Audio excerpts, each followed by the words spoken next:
Morning, everybody. I'd like to call this meeting to order. Welcome to the City Council regular meeting. Please prepare for the invocation and Pledge of Allegiance.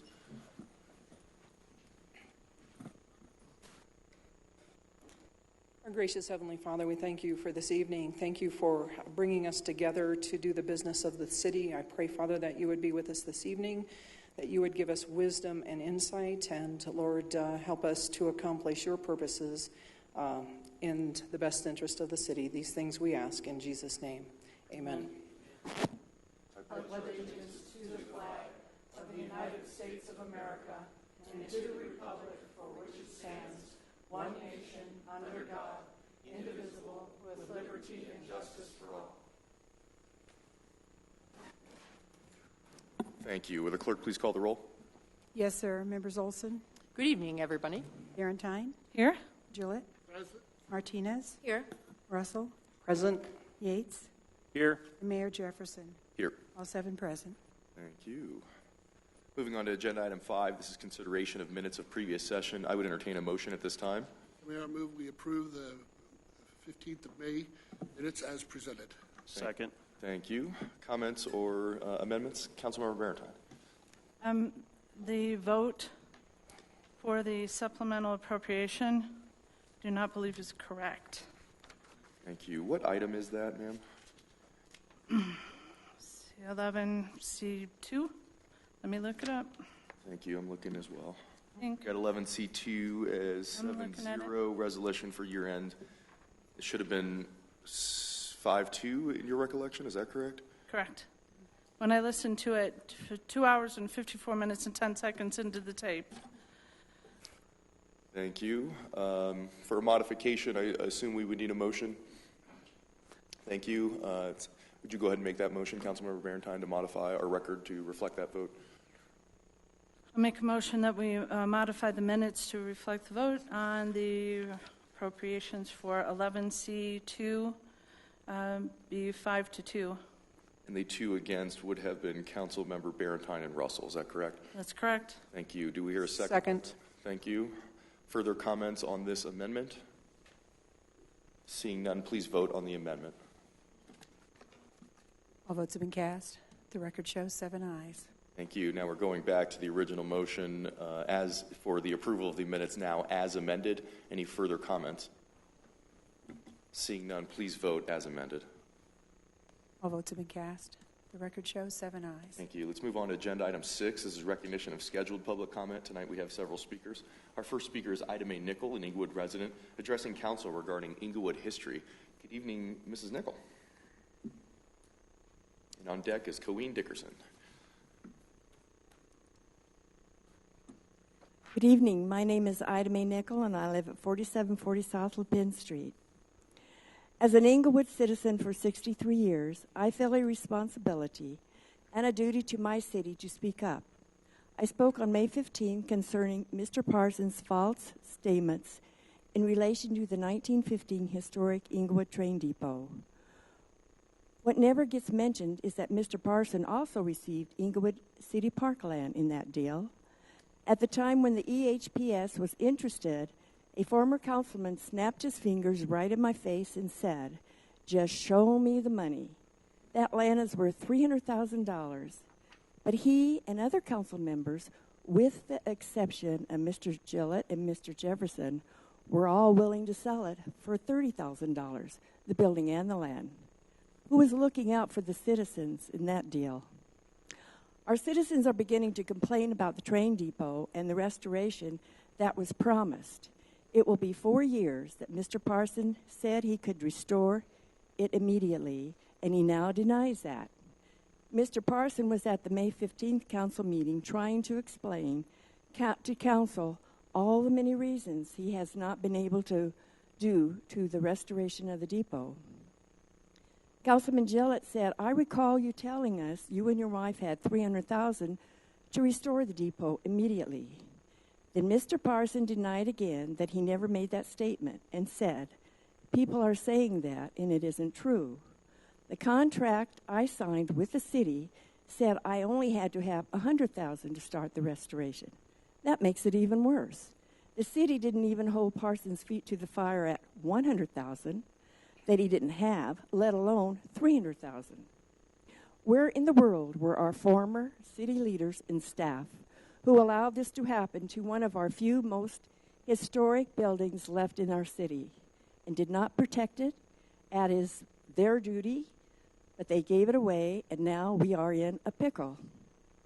I was surprised when Linda Olson spoke up 3 different times during the council meeting, assuring Parson the city needed to help him yet again. This is a quote on May 25th, 2017, from the Englewood Herald. Councilman Linda Olson said the situation is what it is, and the city should take steps to help Parson complete repair and restoration of the depot. In June 2013, when council was deciding who would get the depot, Mr. Parson said at that council meeting, where we all heard him, and I quote Mr. Parson again, "I do not have to get a 501c3. I do not have to get any grants. My family has $300,000, and I can start renovation on the building immediately, and it will be a legacy for my children."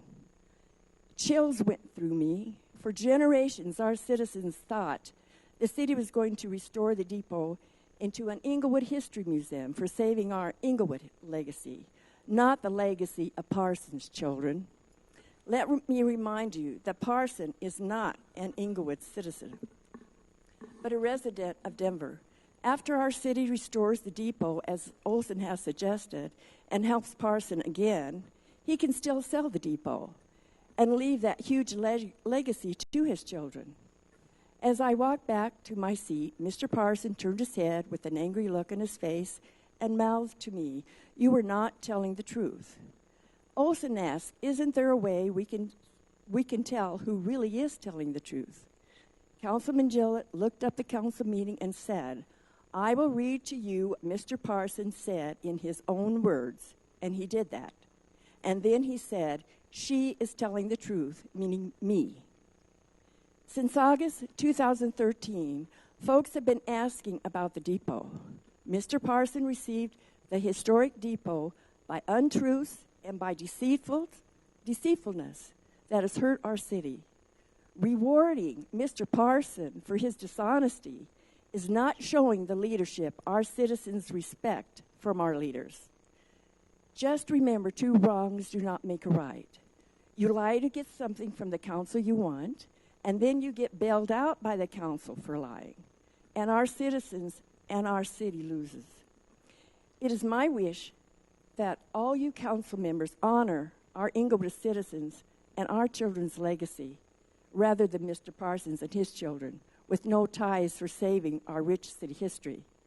Please, citizens, speak up on this issue. Thank you. Thank you, Mrs. Nicholl. Let me see if council has any questions for you this evening. Councilmember Russell? Would it be possible to get a copy of your talk tonight? Yes. Oh, I didn't get one. Oh.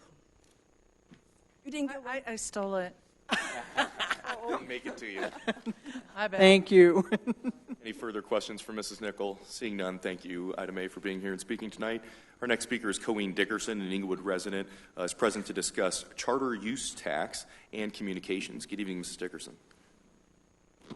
Good evening. Coween Dickerson, 2835 South Pennsylvania Street. When are you going to clean up the charter and the Muni Code?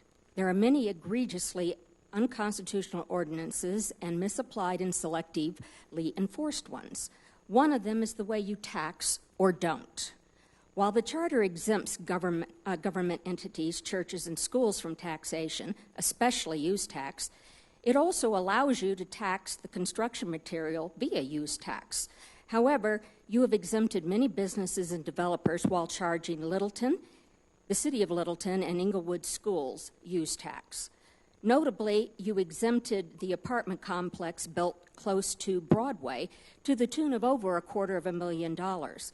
Besides the fact it is ugly and within feet of Broadway, it recently sold for $78 million at great profit to the developers who got excused from significant taxation when it would have been built anyway. Also, many businesses like Rite Aid got sales tax and use tax credit. Why? They would have located here anyway. The decision to exempt Broadway-Acoma lofts from use tax is specious when you are charging the school district use tax. The state law allowing affordable housing to be exempt if partnering with housing authority does not apply to home rule cities under the plenary power of taxation, per the Legislative Council on this matter. Besides, the Englewood Housing Authority has never received use tax exemption, so cannot pass it on, even though they have this special partnership agreement, which provides for paying the tax if EHA cannot provide the exemption, which it does not. And it is a thwarting of the law to allow the developer to make an extra $100,000 to $200,000 or more through this alleged loophole. No need to cater to high-density developers and waste taxpayer dollars. Charge them or do not charge the City of Littleton and the school district. Another, when are you going to stop thwarting the will of the people and put 2D into the Muni Code and repeal 15-9-1 and 2 that was put into the code despite public outcry and which resulted in 2D getting passed by the citizens with a supermajority? The citizens spoke loudly, and you need to realize and remember that we, the citizens, are your bosses, not your subjects. Just because you disagree with 2D does not give you the right to claim it needs clarification. It would not have been on the ballot if not for the necessary approval of Brotzman and or Comer. If you are now saying that they were or are incompetent, I agree. But they were and are the approving body for every single ballot measure that they oversaw. And most of you insist the will of the people has to be honored and that the measures can never be altered. 2D needs to be honored the same way. Stop playing games with citizen property rights and put it into the Muni Code as written, and stop the abuse of citizens by code enforcement on this matter. Fix the charter inconsistencies in the egregious unconstitutional ordinances immediately and acknowledge the property rights of individuals, and stop code enforcement from selectively enforcing unconstitutional ordinances and making up reasons to abuse citizens. Thank you, ma'am. See if we have any questions from City Council for you. Seeing none this evening, I'll thank you, Mrs. Dickerson, for coming and speaking with us. Our next speaker I'm sorry, I did have a question. Oh, I apologize. We do have a question for you. Councilmember Barrington. Did you attend the study session where the school board made its presentation? No, I did not. Okay. Did you have a chance to listen to that? No, I have not. I would suggest you go back and listen to it. Thanks. Thank you. Moving on to our next speaker is Jim Jordan, an Englewood resident, addressing council regarding a call for a special election. Good evening, Mr. Jordan. And on deck is our final scheduled public comment, Doug Cohn.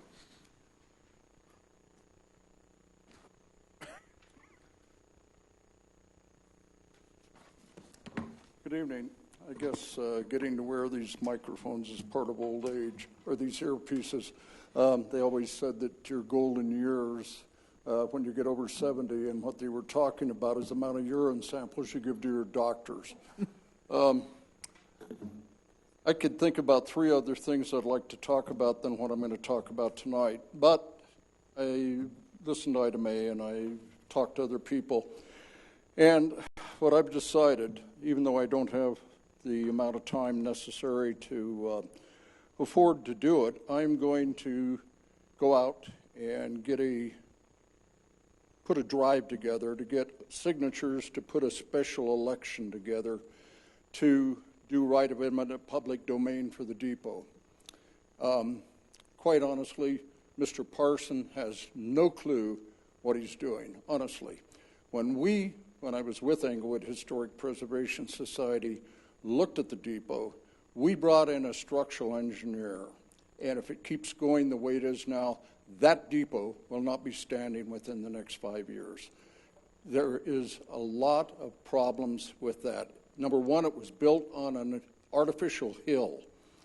It needs a retaining wall, probably with rebar all the way around it to keep the hill from sliding. If you go there after rain, you'll find anywhere from a half inch to probably an inch of soil on the sidewalk and in the gutter. It's sliding. It's slowly sliding. Number two, that depot needs a new drainage system that would probably run underneath that hill and go through the retaining wall to take the water from there and put it out onto the street so that doesn't slide. That whole program that the previous administration did was really, really something else. We were lied to. The Englewood Historic Preservation Society was lied to. The people were lied to. And Mr. Parsons, as Ida May pointed out, lied. And the way we were lied is I had a meeting with Mike Flaherty before this happened, and I asked him why there were the problems that he had with EHPS. And he told me, he said it went back to the old Englewood Historical Society and money he had put into the society, and then they split, and he lost not only his money, but all the things they had planned for that depot, which was a museum originally upstairs. So, and then the downstairs, I guess, was going to go to the chamber, is my understanding. We were told that the 5 people that were selected to judge the merits of each one of our groups, I was told specifically that nobody in the city administration really knew these people. And after, about a month after this thing happened, I talked to Linda Daniels, who was the president of the CPI at the time, and Linda said, no, I've known Mike Flaherty for 12 years. So again, not necessarily a lie, but maybe a big fib. So what I'm going to do is I talked to Lou, and I know how many signatures I need. I know what period of time I have. And true, it's going to cost the city $30,000 to, I think that's the figure Lou gave me, to put this on. I'd rather not do it. I'd rather see the city council take the lead on this and go for right of eminent public domain. I don't like public domain being taken from private things. But if you don't do it, that depot's gone. Now, when we had a talk at Doug's honorarium 2 nights ago, you'd mentioned that the city has right of first refusal. What happens if a year down the road he decides to sell it for $300,000? Where's the city going to come up with the $300,000?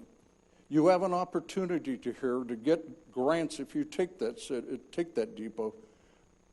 You have an opportunity to get grants from the DOLA fund, which I cannot find anybody within the previous city administration that could tell me how much you get from the Department of Local Affairs. And you do get money, because every time a freight train goes there, you're getting money. And second of all, there is also the community development grants that you could get for that. I've talked to people. Our organization, the Rocky Mountain Railroad Heritage Society, we have people that go in and dig out grants. We've got buildings that we're trying to save all over Colorado and Wyoming. And I'm telling you, that building is going to have problems if the city doesn't do it. It's just the way I look at it. I want to see that building saved. I don't want to see it destroyed. I don't want to see it go and be sold for some development, because when those buildings go in over at Winslow, it's going to be on the market. Wait and see. Thank you, sir. Let me see if council has any questions for you this evening. I do have one. I'll have some comments about this, I'm sure, a little bit later this evening, but I guess I had a question for you regarding why are you thinking special election? We do have a municipal election coming up. I know, I realize that. But my concern is if we don't do it as special election, between now and then, something could happen. I mean, inadvertently, who knows him, and I'm not saying that it would, but I'm facing the same thing out at Calhan, where we do own the depot. We bought it for $25 from the city or the town of Calhan. The agreement we'd made to buy that depot was as soon as we got it restored, we'd donate it back to Calhan. And I'm still worried that between now and the time we get it restored, it could go up in flames. Thank you, sir. Any other questions from City Council? Councilmember Barentine? If you do a special election, with the 90 days, how soon are you looking at turning that around? When would be your date? Well, in talking to Lou today, I have 3 weeks, basically, to try to get the 1,000 signatures. I think it can be done. And I'm not tooting my own horn, far from it, but I was involved in a to get signatures on an election that Wally Steele, maybe some of you know who Wally Steele is, who was Ray Kagosik, who was the U.S. representative for Pueblo, put a campaign in to stop Marvin Davis from getting money from the city of Denver. And I went out and got 3,652 signatures in 3 weeks. It's hard, but if you believe in it, you can do it. And I believe in what I'm trying to do. I did not think I would ever come back in here and talk about that depot. I figured that somehow, some way, the council would take responsibility and get that depot back. It should never, ever have been sold to the Englewood Historic. Any further questions from City Council? I apologize. No problem. Just trying to keep us on task here, I sir. understand. Councilmember Russell. So what you're asking, if council would put it on the ballot for the November election, Right.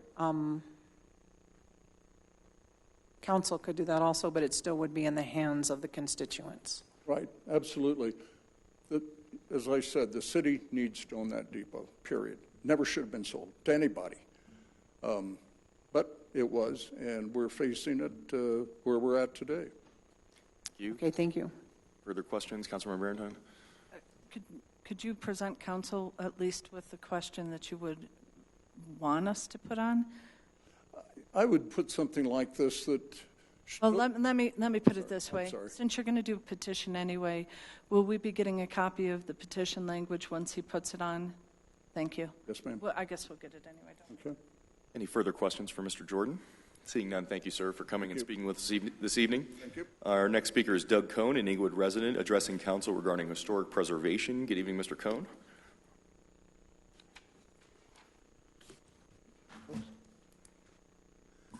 Good evening, Mr. Mayor. I'm not going to be talking about the depot. There'll be another time for that. I want to talk about a totally cool party about 2 weeks ago. There was a really neat party over at the Malley Center that you all threw for me. And I wanted to say thank you. Thank you that the music was great, a marvelous cake. How about these suspenders? They're totally cool. Good, sir. Krista did a great job, and the rest of the city staff who put the whole thing together. That was a lot of work. In the past, I've put events together like that. There's a lot of people working real hard to make it happen. And the pictures, they're just really neat pictures. Tom, thank you. I guess that's all I have to say tonight. I just want to say thank you for a really nice party. See if we have any questions for our very own local celebrity, Doug Cohn. Councilmember Barentine? Where are your railroad track suspenders? You didn't burn them or anything, did you? Oh, no, they're on the dining room table. Okay, they'll be back next time. They'll be back, yeah. Okay, thank you. Further questions for Mr. Cohn? Seeing none, thank you, sir, for coming and speaking this evening. I'd like to move us on to agenda item 7. This is recognition of unscheduled public comment. Tonight we have just one speaker. This is Theresa Grill, here to speak about Alzheimer's awareness. Good evening, Mrs. Grill. Thank you for having me and giving me this time. I wanted to provide you a brief overview of Alzheimer's disease and the challenges that it creates for 69,000 families in Colorado, including many here in Englewood. My name, as you said, is Theresa Grill, and I'm the Professional Education Coordinator for the Colorado chapter of the Alzheimer's Association. Since June is Alzheimer's and Brain Awareness Month, it is our goal as an organization to increase our efforts to raise awareness of the disease, to raise awareness of how it impacts families and what the future looks like in our state. It is important to note or to let you know that Alzheimer's disease is the 6th leading cause of death, both nationally and in the state of Colorado. It is the only disease in the top 10 causes of death without definitive prevention, treatment, or cure. So today, and I say today because I believe in a tomorrow, but today Alzheimer's disease is a fatal disease. The number of Coloradans with this disease is expected to increase by 33% over the next decade to 92,000 people. That is more people than can fit in the Broncos Stadium. Alzheimer's is a devastating disease that can last up to 20 years with progressive declines in a person's cognitive abilities, functional abilities, and general health as they become less mobile and dependent on others for their daily care. Predominantly, women are affected by this disease. Age is the primary risk factor. African Americans have twice the risk. Latinos have 1.5 times the risk. Caregivers in Colorado number close to 244,000 people, making significant personal sacrifices, including those in the areas of direct financial support, time away from work, and neglecting their own health care needs. And then finally, I just want to talk to you about the cost of the disease. Nearly 1 out of every 5 Medicare dollars is spent for people with Alzheimer's or another progressive dementia. By 2050, that's projected to be 1 out of every 3 Medicare dollars. Colorado's Medicaid program spends $526 million caring for people every year, and that number as well is growing. So what you can do to join us is in raising awareness is learn the 10 signs. I will leave a pile of brochures. I'm also going to leave some helpline cards. So when you encounter an individual or a family struggling with a diagnosis, please send them to us. We have a 24-hour helpline. We provide free education for families and professionals. We provide programs for people in the early stages of the disease. We provide support groups, and care consultation is available free of charge at all 8 of our regional offices. We do have a lending library. All of our programs for families and patients are free of charge, and thank you for your time this evening. Thank you. Let me see if council has any questions for you this evening. Seeing none, thank you, Mrs. Grill, for coming and speaking with us. I'd like to move on to council response to public comment. Would anybody like to kick us off this evening? Councilmember Barrington. First, I want to make sure that to thank everybody for coming and talking. I was just made aware earlier that it is Tom Munn's last night as our reporter from the Englewood Herald, and he's been a fixture around here for at least the 20 years that I've been involved here, and I wanted to make sure, as the 8th council member, I believe he was referred to back in 2003, I wanted to thank him for always being here and making sure that we are recorded. Not always going to thank him for everything he wrote, but I mean, I appreciated you always, not only the work you did here, but all of the charitable work that you've done in the community. Thank you. Item A, I appreciate your information there. I'm glad that you provided us with a copy of your presentation. And Cohn, I know that you spoke to that as well, so as part of Cohen's and Item A's presentation.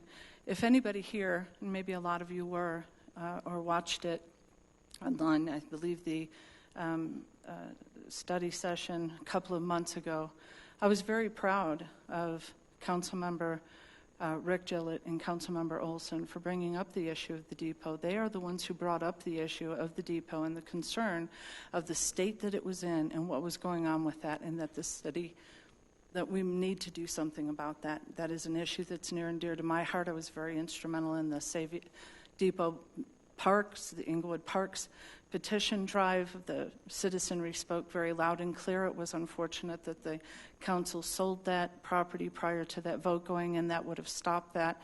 But I am very proud of those 2 council members, regardless of how they voted at the time, brought that issue up so that it's even being discussed. But they are the reason it is being discussed, and so I am proud of them for doing that.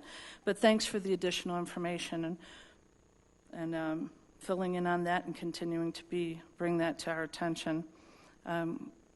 Cohn, as far as 2D, I believe that, again, the citizens' petition, overwhelmingly voted for by the citizens. What we asked for was not clarification on 2D. It was how the city attorney at the time, applied that paragraph to the codes and ordinances that we have. And in all fairness to our new city attorney, what we asked for was for her to go ahead and have a little bit of time, I think all the 6 weeks now or a month, but there was a lot even from Doug Cohn and I, who were very instrumental in doing 2D, doing 2D, passing it, and the citizens understanding what they passed, and us understanding how it got applied to the ordinances, to our municipal codes, what it changed and didn't change, we weren't even all aware of. So it needs to take some time to see how they applied it and what they changed. And for that, I'm going to give her some grace, and we're going to take some time to do it right, because there are some issues that maybe it didn't get applied properly. So we need to do that properly if we're going to look at it. As to the use tax, again, I wish the one study session that you missed, Cohn, that was an outpouring from this council that they had no intention, did not approve of. All of the conversation was, or at least from a majority of this council, that they did not want to take use tax from the schools, that they did not want to rob any of that money away from the school district, where the taxpayers intended that $100 million, $100,000, that couldn't buy you a car these days, $100 million going to the schools, and that it was never intended that we should go ahead and disallow their tax exemption on there. I wish you had attended that meeting. I hope that you go back and listen to it, because I heard a resounding support of certainly not doing that. You are correct. The building that just sold, we gave a tax exemption to, and it just sold for $78 million. You're correct. We need to take a look at how we're applying optional use tax exemptions and make sure that the people who have legitimate tax exemptions that are sanctioned by the taxpayers are honored in the city. So I agree with you. Everybody, thanks for coming, and Tom, thanks for all your service. Thank you, Councilmember Yates.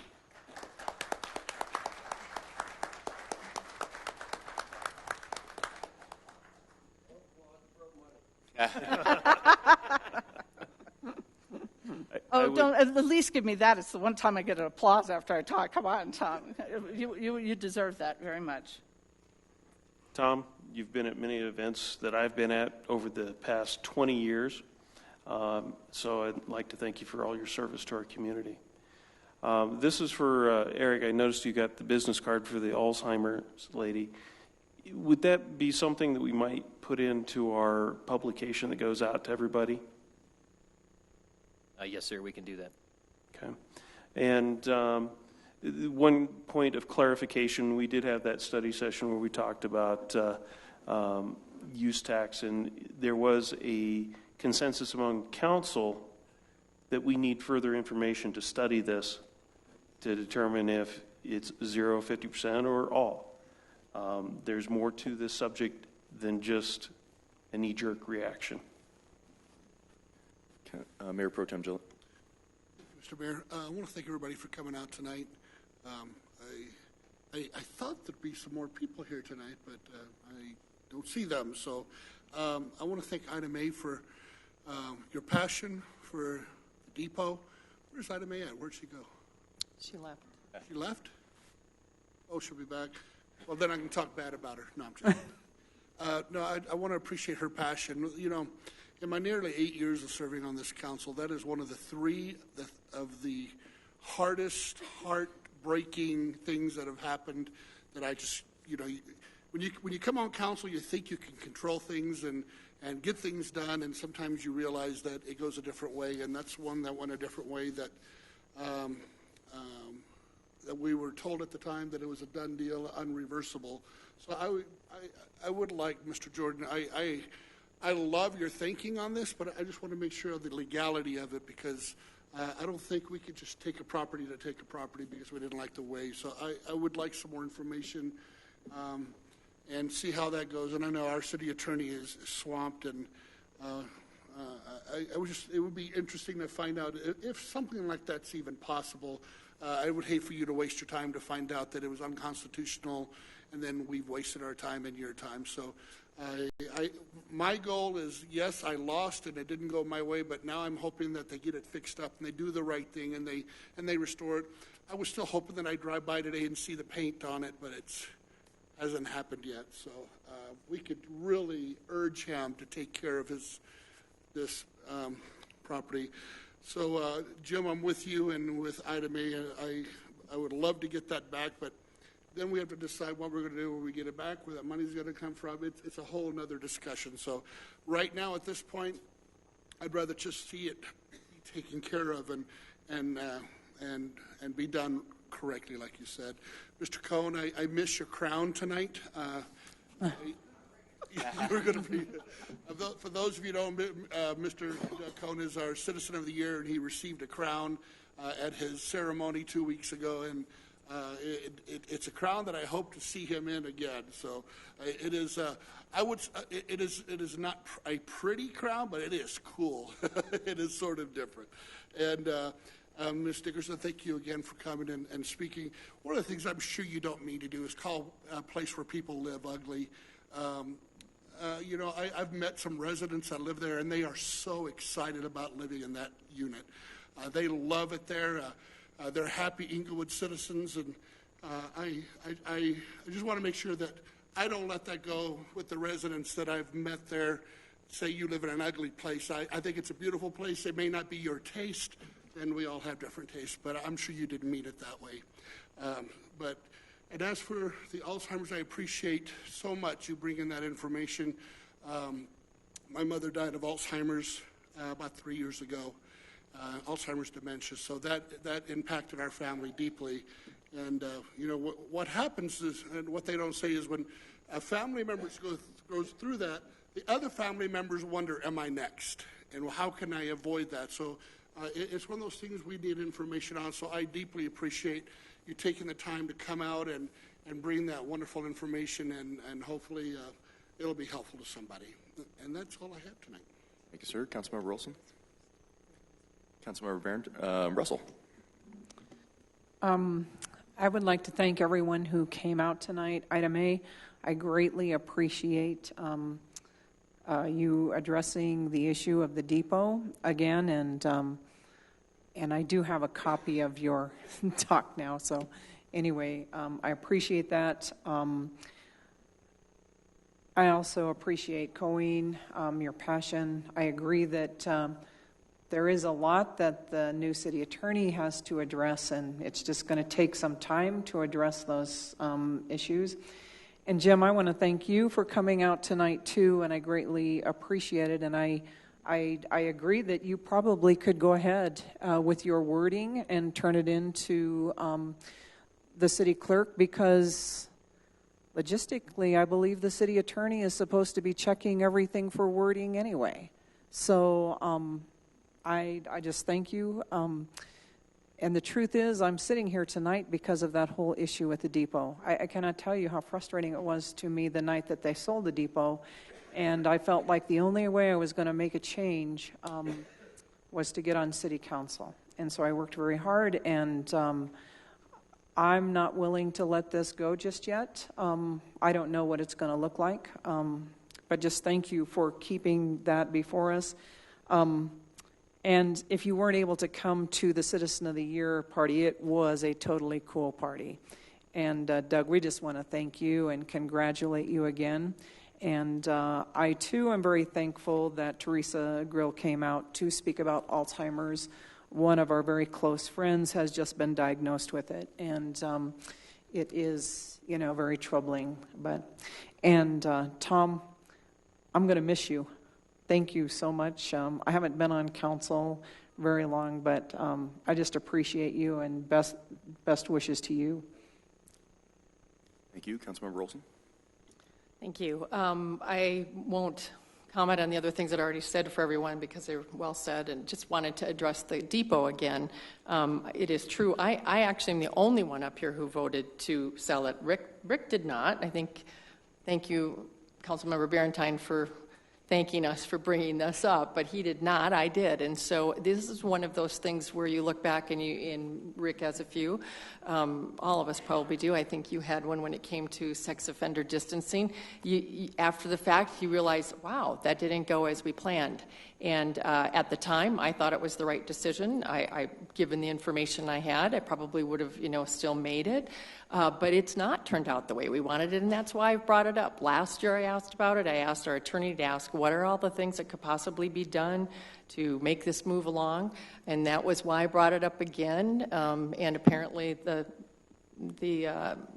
interim city attorney had not actually really checked on it, so our current city attorney has done some work on it, which I'm thankful for. But at the same time, it meant that Mr. Parson had to come before us, or we asked him to come before us, which he has done from time to time. And I think it was pretty clear that the night that he came that I am not happy at all with what work he has done.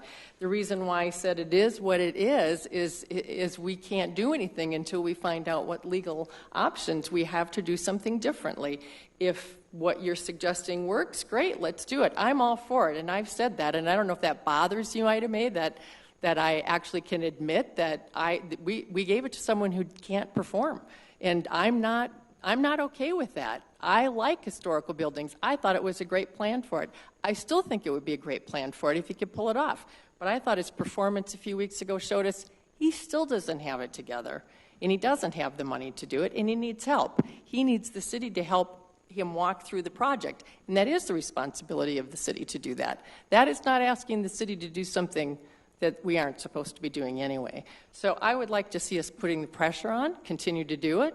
If it means we can take property, it's not something I'd want to do either, but it's a treasure, it's an asset of the city that we had intended, and I think this is what's difficult when some of the meanness comes out. The intent of that city council was to do the very best thing for it. And I know it meant that the Historic Society didn't get it, but at the time you didn't have any money either, and we didn't see a plan that was as equitable to the one we were given, so we made this decision. It now turns out to have been a bad decision given who it is. But can we do something to salvage it and make it work? That's what I want to do. And however we can go about that legally, or putting pressure on, or actually rolling up our sleeves and being a part of it, that's what I want to do. And I'll do anything I can to help with that. So that's my statement on it. My last thing is, I would love if we could get a picture, a photo with you, Tom Munns, as your last time with us, with council, and send it to the Herald to make sure they publish it. This is your... Can we? Can we get you want a picture with us, really? I would love to have a photo of our... I think we should. You would? I'll suggest right after the meeting we do a photo op with Mr. Munns. Right. You've been the 8th council member. He has to stay till the end. We don't often stay till the end, but we'll do it before we go into executive session. Yeah, so before let's not executive vote session. for executive session. That's fair, before executive. One less torture. I do have a couple of comments just to add. Thank you, Mrs. Dickerson, for coming and speaking tonight. I do agree that there's probably some issues that 2D, the exact language probably should have been codified if we're really, examining that issue. I know that it's, opened us up to some sort of interpretation issues about what was meant by some of the terms, and I know that some folks have sort of thrown out there that the city attorney has reviewed it. Keep in mind, though, that when the city attorney is reviewing a question that's written by the citizens, they're not, rewriting it to the best verbiage they think makes sense. I think it's a simple cursory kind of approval that ensures that, there's a singular issue and that's a legislative issue capable of being brought forward. And so I just wanted to clarify that. Also on the use tax issue, I just did want to point out that it was not the property that sold. I don't believe it was Bell Cherry Hills that was exempt from use taxes. Recall that it is the Acoma Lofts project, the Medici project, that did receive those exemptions. And so just wanted to clarify on that use tax issue. Thank you, Mr. Jordan and Ida May Nicholl here for coming and speaking regarding the depot. I, too, am not happy with the progress of the depot. I understand the thought process behind wanting to move forward with a special election. I would encourage personally not to go for a special election, that perhaps this is something that could be taken up at our general election. I will point out that I think that the issue of a takings issue of the use of eminent domain, I believe, rests exclusively with this body, and I'm not so sure that even a citizen initiative can force this body to do a takings. And I will also point out that, that would have substantial cost. We would be liable to the person who we took the property from to pay fair market value. Well, I think we've got some arguments that suggest that the fair market value should be somewhat close to the number we sold it for. I think there's also, competing arguments that would be made that would say that it would be worth substantially more than we sold it for. So that does concern me a little bit. I'd be looking, perhaps while you move forward with that, for some other solutions, either to get this project done in a successful manner or perhaps to undo this deal. I don't think Mr. Parsons' intent necessarily is, malintent. I think that, if the message came across very loud and clear that this community is ran out of patience on this project, perhaps there's some alternative to what's being described tonight. Thank you, Doug, for mentioning the Citizen of the Year celebration. I thought it went fantastic. I hear that our very own local celebrity, Mr. Cohn, is giving discounts on autographs in the back tonight, so I appreciate that. And I wanted to thank Mrs. Grill for coming and speaking about a very important health matter in the city that impacts us all in Alzheimer's. And Mr. Munns, thank you for 40 years of service to our community. We'll get that photo op a little bit later tonight, but thank you for your service. I think that's all I had this evening. Going to move us on to Agenda Item 8, Communications, Proclamations, and Appointments. There's nothing this evening, so I'll move us on to Agenda Item 9. This is the consent agenda items. I would entertain a motion at this time. Mr. Mayor, I move we approve consent agenda item 9B1 and 9C1. Thank you. Second. Thank you. Any comments? Councilmember Russell. I would like to pull 9B1 and 9C1. Thank you. Oops. You okay? No, she got both of them. Yeah, exactly. There's only two. So yeah, that leaves no consent agenda items. I will just start then with 9B1. This is the grant of city ditch easement at 3650 South Broadway, Council Bill 31. Staff's recommending council approve an ordinance approving the grant of city ditch easement to the city of Englewood from Cherry Hills Apartments, LLC. Our staff sources Utilities Director Tom Brennan. Again, since this is consent, why don't we just open it up with council questions. Councilmember Barentine, did you have something? The question I had was that at the State of the City, where I was reminded that this property sold, and it's not on the same name that I know that it's under now. Does the sale of this property, the $78 million that it just sold for, in any way affect the agreement that we're making or how we're doing this? No, it does not. It goes down to the next owner. Okay, so the name on it was not a problem, and I think we did the first and second in the middle of the sale or something, so none of that's going to affect what we're doing with this. Correct. Thank you. That was actually the only question that I had on that. Thank you. I guess I'd entertain another motion. I need a no motion here. We had a motion to approve the two consent agenda items. Now I need a motion for 9B1. So moved. Thank you. Is there a second there? Second. Thank you. Further comments? Seeing none, please vote. All votes have been cast. The record shows 7 ayes. Thank you. Thank you, sir. Moving us on to 9C1. This is a professional services agreement for economic development materials with Slate Communications. This is our PSA with Slate. Staff recommends that City Council approve by motion a professional services agreement with Slate Communications for the provision of materials to support the ongoing implementation of the City of Englewood's Economic Development Program. Our staff source is Community Development Director Brad Power. Good evening, Director Power. I'll start us off with any questions from City Council. Seeing none, I'd entertain a motion. Councilmember Russell. I actually have a couple of questions about this. How many agreements have we entered into with Slate this year? I mean, I'm assuming this is not the only. For the question, this would be the second agreement with Slate. And again, knowing that in aggregate, the two agreements, one, the base agreement where they're serving as our communications advisor, with this particular agreement would put us over the $50,000 mark, and that's why it's coming before you this evening at Council, so that you can approve that and so that we are in compliance, as we always are, with our procurement policy. Okay, and then I have another question. The thing that concerns me, in Phase 2, developing a city center brochure, and I was under the understanding that after council approved a GEO bond for the police department, that city center would not be on the table until 2023. And so why are we developing information for it now? So I think one of the things that we're trying to do is anticipate the future timing of what may happen with the center and its redevelopment. There are unconfirmed rumors that the retail portion of it might be for sale, or at least taken back by the financial institution that lended against it. And so if we're starting to think about those types of changes in the area, we want to make sure that we have information for people who may be interested in pursuing something in the future, either on their own or in partnership with the city, that we have some information that we can hand out to folks and make them aware of future development opportunities. As relates to the city's property, that's not the intention of trying to market the city's property at all. Well, and I have questions. Where do these rumors come from?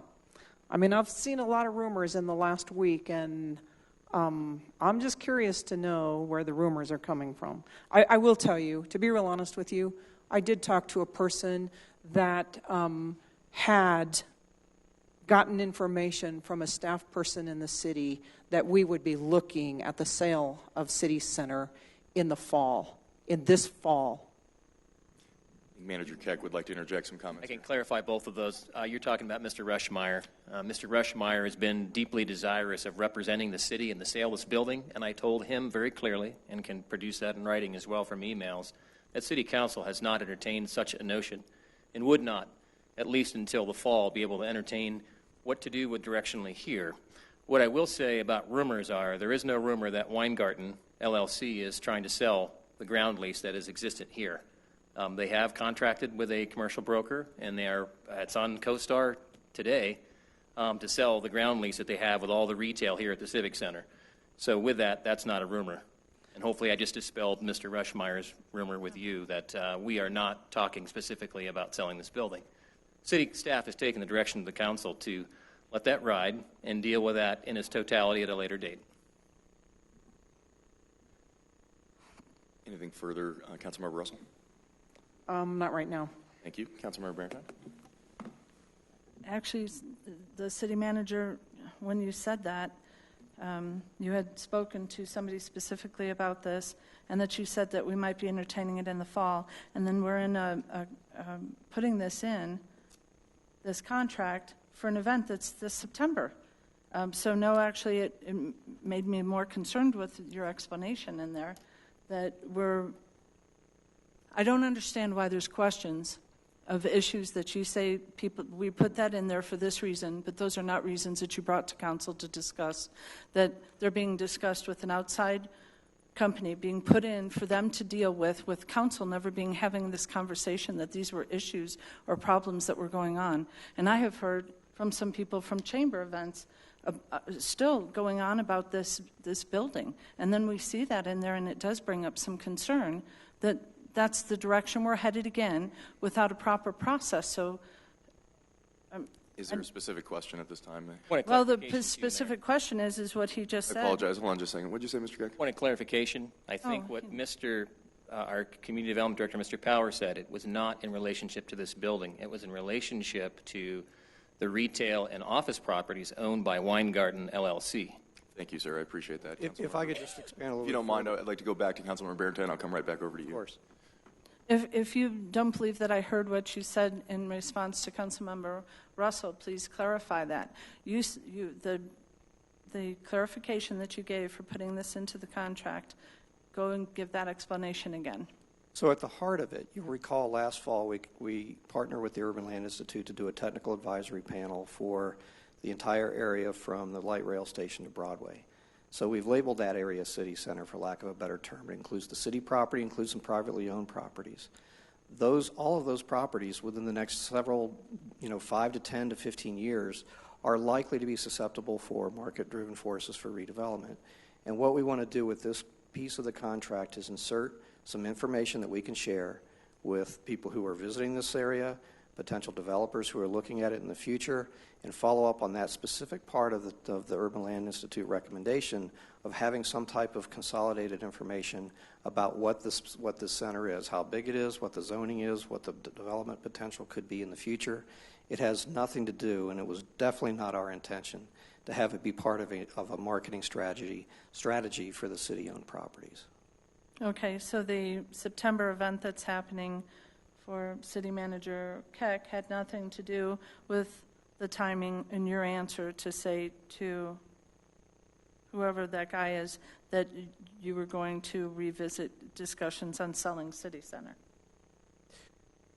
This has nothing to do with your comment? Absolutely not. I think okay. Mr. Rushmeyer spoke with me at the behest of Ms. Russell, who's a friend of hers apparently, to come and talk about seeing wherein he could represent the city's interest in this building. And I said, we're not going to discuss that. And as you recall, from the study session that was held on the ULI report, the council said, we want to study this again later on, and I basically put it on the long after, back burner for the council study session materials. Then it was just a coincidence for the September and fall thing. That part's okay. Correct. Then the other question that I had is how many agreements we have with Slate. I mean, there are only 2 for this year so far, currently active. Okay. That's correct. This would be the 3rd in total. They performed the analysis for us with the brand process. Okay, but that was 2015, and that was paid, and then. Correct. But if they have, because I think you stated it backwards, if they have something that puts us over 50,000, the previous contract put us over 50,000. It was for 79,000, I believe. This contract's only for 18, but in order to avoid it, if it was the backwards, is it possible to make sure that if we have multiple contracts that they all come at one time to avoid that? Excuse me, a point of order. There's private conversations going on the dais when people should be paying attention. Whether or not there was a motion. Thank you. Those should be directed as a point of order. I would. You should have brought it forward. I would appreciate it if we do concede the floor to Councilmember Barentine at this time. Hey, can you please restate that question?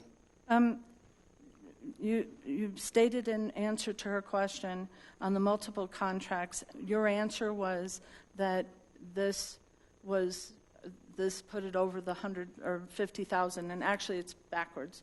The previous one was over the 50,000. This wouldn't have been. So if it had happened in reverse, we would want to make sure that if you were bringing the $79,000 one now, or any contract where somebody has multiple contracts, that we have all of the contracts that are, at least are run down, stated in some kind of format, that we know that process. Sure. And while I'm not questioning that you're following the procedure there, it makes it very difficult to follow, to just try to remember when somebody else has contracts. The reason for that, and that we pulled the other contract, is then we want to make sure that we don't have any duplication of efforts. And that would be the question to you, is if in the future, if you could please do that so that I don't have to worry that we might have some duplication of effort in there and that we're doing all separate contracts. We had problems with Transformation Point. I don't want to revisit some of that. And then my third thing is that I would really appreciate having some breakdown of what's been done so far with their other contract. They did a beautiful job with the event that we had for the State of the City event, but if we can know how they're performing, how we're doing on the contracts we already have with them, so we know where they stand and if we want to keep doing business with them, I would just appreciate that. Thank you. Councilmember Olson? I'd like to make a motion to approve 9C1. Yes, ma'am. Thank you. If you have a motion and a second, we're open for for comment at this time. Councilmember Barentine? I apologize. It's nothing to the job that Slate Communications has done. You did a beautiful job on that. I have some concerns with this contract coming so much on the heels of that event and wanting to make sure that we have some information, feedback, and assessment on whether we're in budget, if we're doing things. You did a beautiful event. I just want to make sure that we're all understanding what our expectations are and where we're going forward with that. And unfortunately, because I'm so... Point of order, does this little conversation have anything to do with actual holding the vote on the subject at hand. Yeah, she's making a record to explain her rationale for her upcoming vote, is what I'm hearing. Councilmember Barentine, we would appreciate. Let's cut to the chase here. Do you want to hear have the rest floor, of what ma'am. I have to say? I think they do. So, and without the other contracts, to have all of that information together, as well as kind of where we are to have another contract coming so close. If it's already budgeted for, I'd like to make sure that maybe we're being a little bit more all-inclusive and doing this all at one time rather than so piecemeal. And that's the reason I'm voting no. Nothing to do with the job you're doing. Thank you. Thank you. Any further comments? And thank you, Mayor, for allowing me to explain my vote, as I have a right to. I appreciate it. Yes, ma'am. Any further comments? Seeing none, please vote on 9C1. All votes have been cast. Let the record show 5 ayes and 2 nays. The 2 nays being Councilmember Russell and Barentine. Can move us on to agenda item 10, public hearing items. No public hearings items this evening. Can move us on to agenda item 11, ordinances, resolutions, and motions. Under 11A, approval of ordinances on first reading, we have at 11A1, Ironworks Village Metropolitan District, IGA. This is Council Bill 32. Staff recommends that Council approve a bill for an ordinance for an intergovernmental agreement between the Ironworks Village Metropolitan District and the City of Englewood. Our staff source is Senior Planner Harold Stitt. Good evening, Mr. Stitt. Good evening, Mr. Mayor and council members. Tonight we have an ordinance for an IGA between the Ironworks Village Metropolitan District and the City of Englewood. As you recall, in October of last year, Council conditionally approved by resolution the service plan for the Ironworks Village Metropolitan District, and there were 3 conditions attached to that approval. One was that the district and city enter into an intergovernmental agreement, which is presented here tonight. The second condition was that a market study supporting the information presented in the service plan be presented to the city manager for review. That has been accomplished. And the third condition is that in the event that either of those first 2 conditions aren't met by October 3rd, 2017, the resolution that was approved is of no value and is not in force. So tonight we have confirmation that the service plan has been reviewed, the market study has been reviewed, and we have an intergovernmental agreement.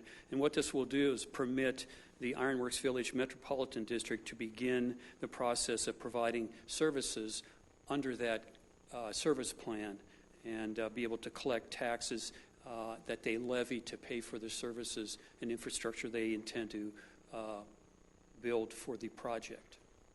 I'd happy to entertain any questions. We also have the attorney for Ironworks Village Metropolitan District, Megan Murphy, and the owner of the construction company, Aaron Foy, here, who can answer questions as well. Thank you. Welcome. Council questions. We'll start with Councilmember Barentine. And if the plan is done away with at Ironworks, does that in any way affect this district? Because I know that there's some kind of weird pass-through going on with the TIF with the county. Does that affect them in any way? No, this is a separate taxing entity that right. There's a cooperation agreement that was entered into between the Urban Renewal Authority and the Metro District to pass any revenue that's generated, tax revenue generated by the Metro District straight through to the Metro District. It doesn't become part of any increment for the Urban Renewal Authority. Right. So if they go away and they're no longer needed as a pass-through, that doesn't interfere with them in any way. Correct. All right. Thanks. Other questions from council? Seeing none, I'd entertain a motion on 11A1. So, second. Thank you. Further comments? Seeing none, please vote. Votes have been cast. Record shows 7 ayes. Thank you. Thank you. And thank you guys for being here. Move on to agenda item 12. Before we move on to Mayor's Choice, perhaps we're going to get our photo op with Mr. Munns here before we head into exec session. Do we want to do this in front of the dais? Yes. Thank you. I think everybody should give him a round of applause.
Moving us on to our general discussion here, we do have an executive session regarding security implementation. This is our conference with city staff for the purpose of discussing specialized details of security arrangements or investigations pursuant to CRS section 2464024D.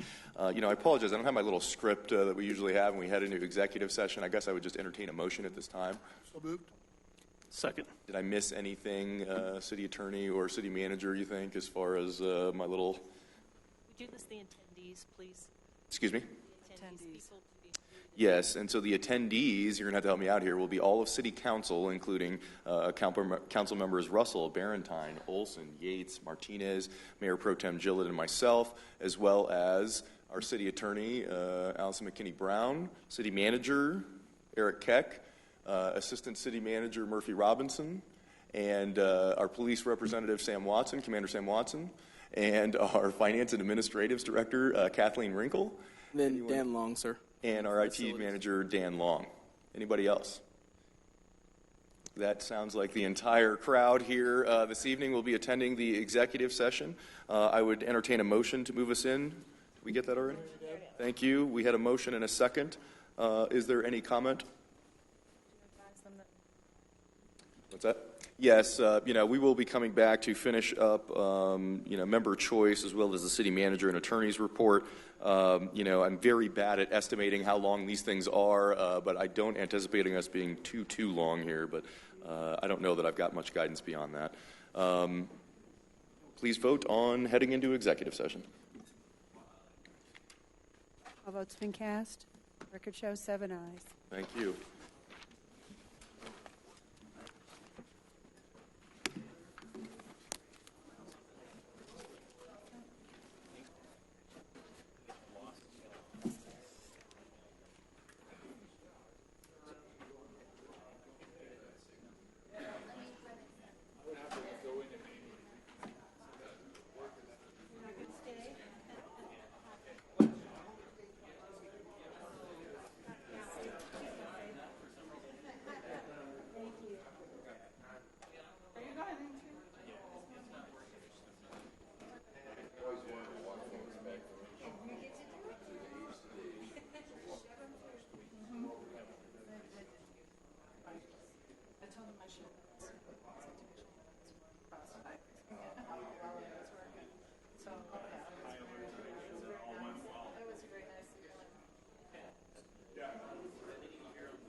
How are you doing? Good. How are you? Good. Doing okay. Doing okay. Did you have surgery? No, my knee keeps giving out on me. And I was home and it last week and it gave out 3 times. And I thought, I'm so afraid of falling. And I can live with this. I just don't want to fall anymore. And I don't fall gracefully. I'm not even having a X-ray yet. I'm hoping it'll go away. Or the surgeries, they're showing new surgery techniques, and I keep thinking eventually it'll be. I'm going to retire in January. I'd just like to get through. Oh, hello. Yeah. Last Sunday at the Memorial Day,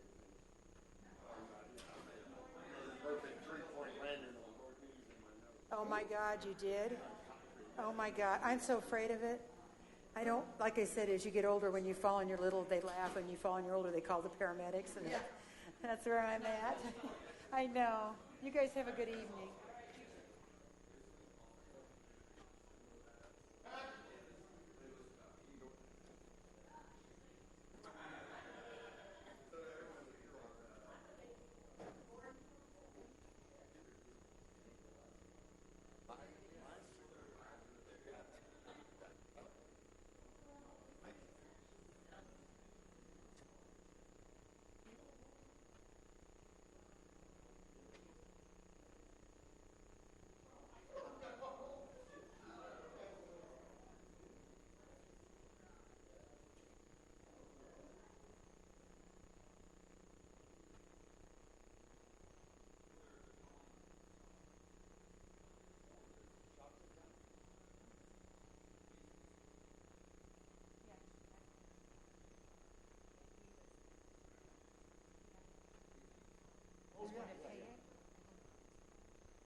Well, maybe.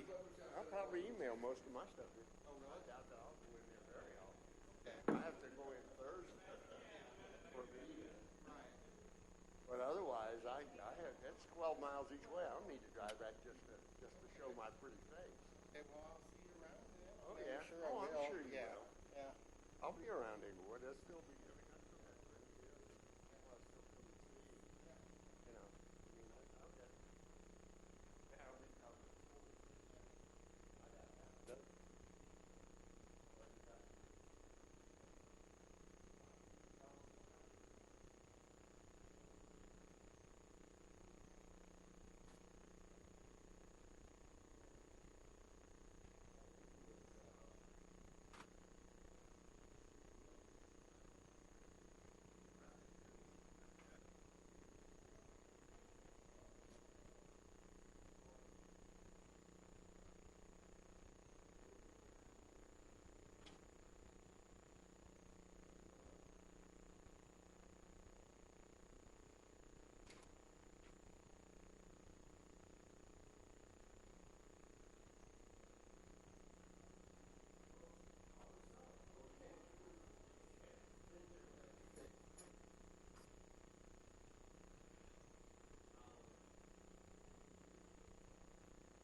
Okay, I think I'd like to call this meeting back to order. I would entertain a motion to conclude the executive session. Would anybody like to motion to close the executive session? Thank you. Thank you. I hear a motion and a second to close. Steve.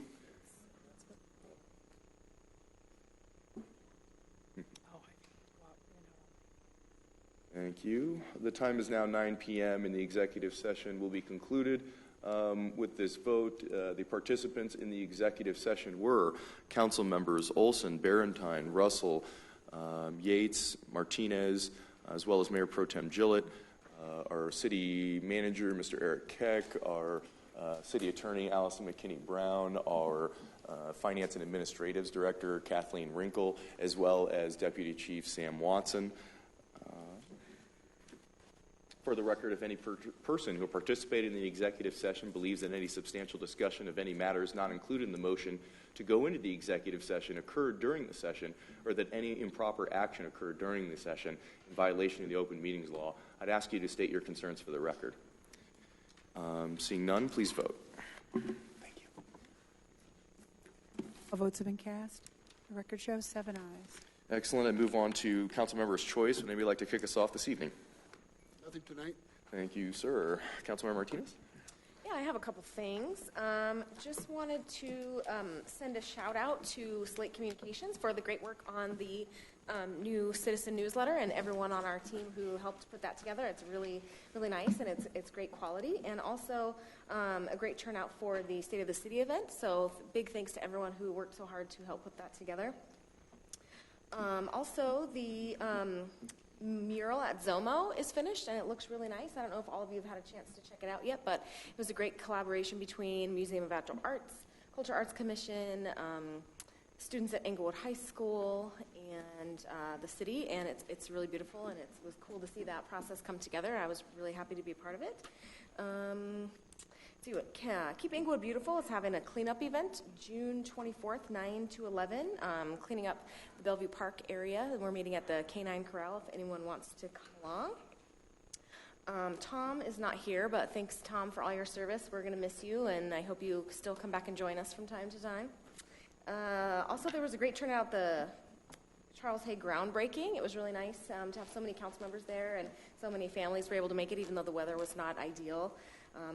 And I'm glad that the school use tax issue was brought up earlier today. I would like to kind of decide on that in a more formal way with this council. I know time is of the essence with the school building projects, and I would like to see them not pay any use tax on that. So I don't know what formal actions we need to take as a council, but I would like to make sure we do that as soon as possible. Thank you. I'd suggest we take up that use tax issue here at the end under Member's Choice. So at the conclusion of Member's Choice, maybe we can have some discussion about the school use tax issue specifically. Councilmember Yates? I don't have anything for this evening. Thank you. Councilmember Olson? A couple things. Yeah, the cultural arts group is just rocking it, and the Zomo thing is cool. So thank you for all the work. I know you're out there a lot, Amy, and all the groups are working well together. So it's a really great example of collaboration around the city. The issue of the rats tonight really surprised me. I guess if we have a lot of rats, I think we need to deal with it. I think what I'm concerned about is what our protocol is for bringing up things that there was a tone about it that sounded very accusatory, as if we all knew about it and as if the city isn't doing anything about it, and I didn't know anything about it. So I don't watch or don't read next door as much as maybe others do, because I find it so difficult sometimes. But can we just agree that when we have something like that, we shoot an email to Mr. Keck to say, here's an issue my constituents are bringing up. What do you know about it? And then bring it to us so we all know, rather than I'm sitting there thinking, how is this someone's fault all of a sudden when none of us really know? But if there's a lot of rats out there, I want to know about it too. But it's really, so I'm not sure if that would be a protocol decision. Maybe we talk about that when we talk about the way we bring things up at meetings. I don't know. It took me by surprise. And I would also we'll do the school tax thing later. Great. That's it. Thank you. Councilmember Barentine? I really appreciated all the work.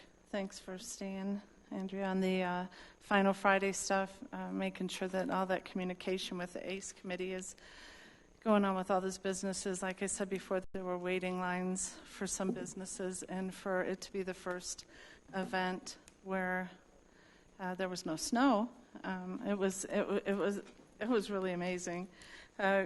Several council meetings we have discussed changing the liaisons for the Englewood Housing Authority, and I've told Councilmember Yates and Councilmember Gillett that I would be more than happy to go ahead and be the liaison for that board, but they have a meeting coming up soon here, and I need to know how we're supposed to proceed. This issue came up when the April 5th minutes material that was put on the website was asking about, the board was asking why they didn't have representation from the council, and both of the members said that it was a difficult meeting for them to go to. I've made myself available and be more than happy to go to that meeting. Sorry, which meeting were we discussing? The Englewood Housing Authority. But I was told by you during the study session that Mr. Gillett just couldn't hand it over to me, that somehow this body had to vote. So, well, and I think we got an email out, I think, listing the boards and commissions that folks were having trouble attending. Did everybody get that email asking folks who might be willing to serve in those roles? Did everybody receive that email? I was trying to hopefully handle that via email. I suppose we could try to come to some consensus tonight on who would be representing on each of those. I know that, I put in the Englewood Urban Renewal Authority as one, and I think a couple of others might have had one or two. If you'd like to try to loop back around to that tonight, we can try that tonight. Mr. Mayor, I will be attending the Englewood Housing. We don't need to worry about this tonight. Okay. Okay, well, it was somebody at just the next talked meeting. about publicly, and so several people asked me about it, and I needed to know what we were doing since it was made public. Can I ask Mr. Keck maybe to reissue that email, and let's try again, and hopefully folks can see which bodies might have some issues, and please sign up for ones you think you'd be willing to serve on. And when are we going to be making that decision? Yeah, and a point As of soon as we get that list, next week or the week after. Yeah, point of clarification, too. Should the EHA slot remain on that list or not? Mr. Gillett, you're the liaison, correct? Would you like to have that remain on the list, or would you like to pull it off the list? I'd like to talk about it at another time. Okay. So you'll do it for now? I'll do tomorrow's meeting. Okay. I already plan to be there. Oh, I'm just trying to find out what the heck is going on, because people say things in public. No. And then, speaking of that, there was, I did go back and listen to the issue on the repeal of Ordinance 34 when that came up for a vote, and I was very dismayed at Councilmember Olson's not being heard, and her statement 3 or 4 different times at the subsequent meeting, the last meeting we had, where the majority of this council was not heard on repealing Title VII and that ordinance.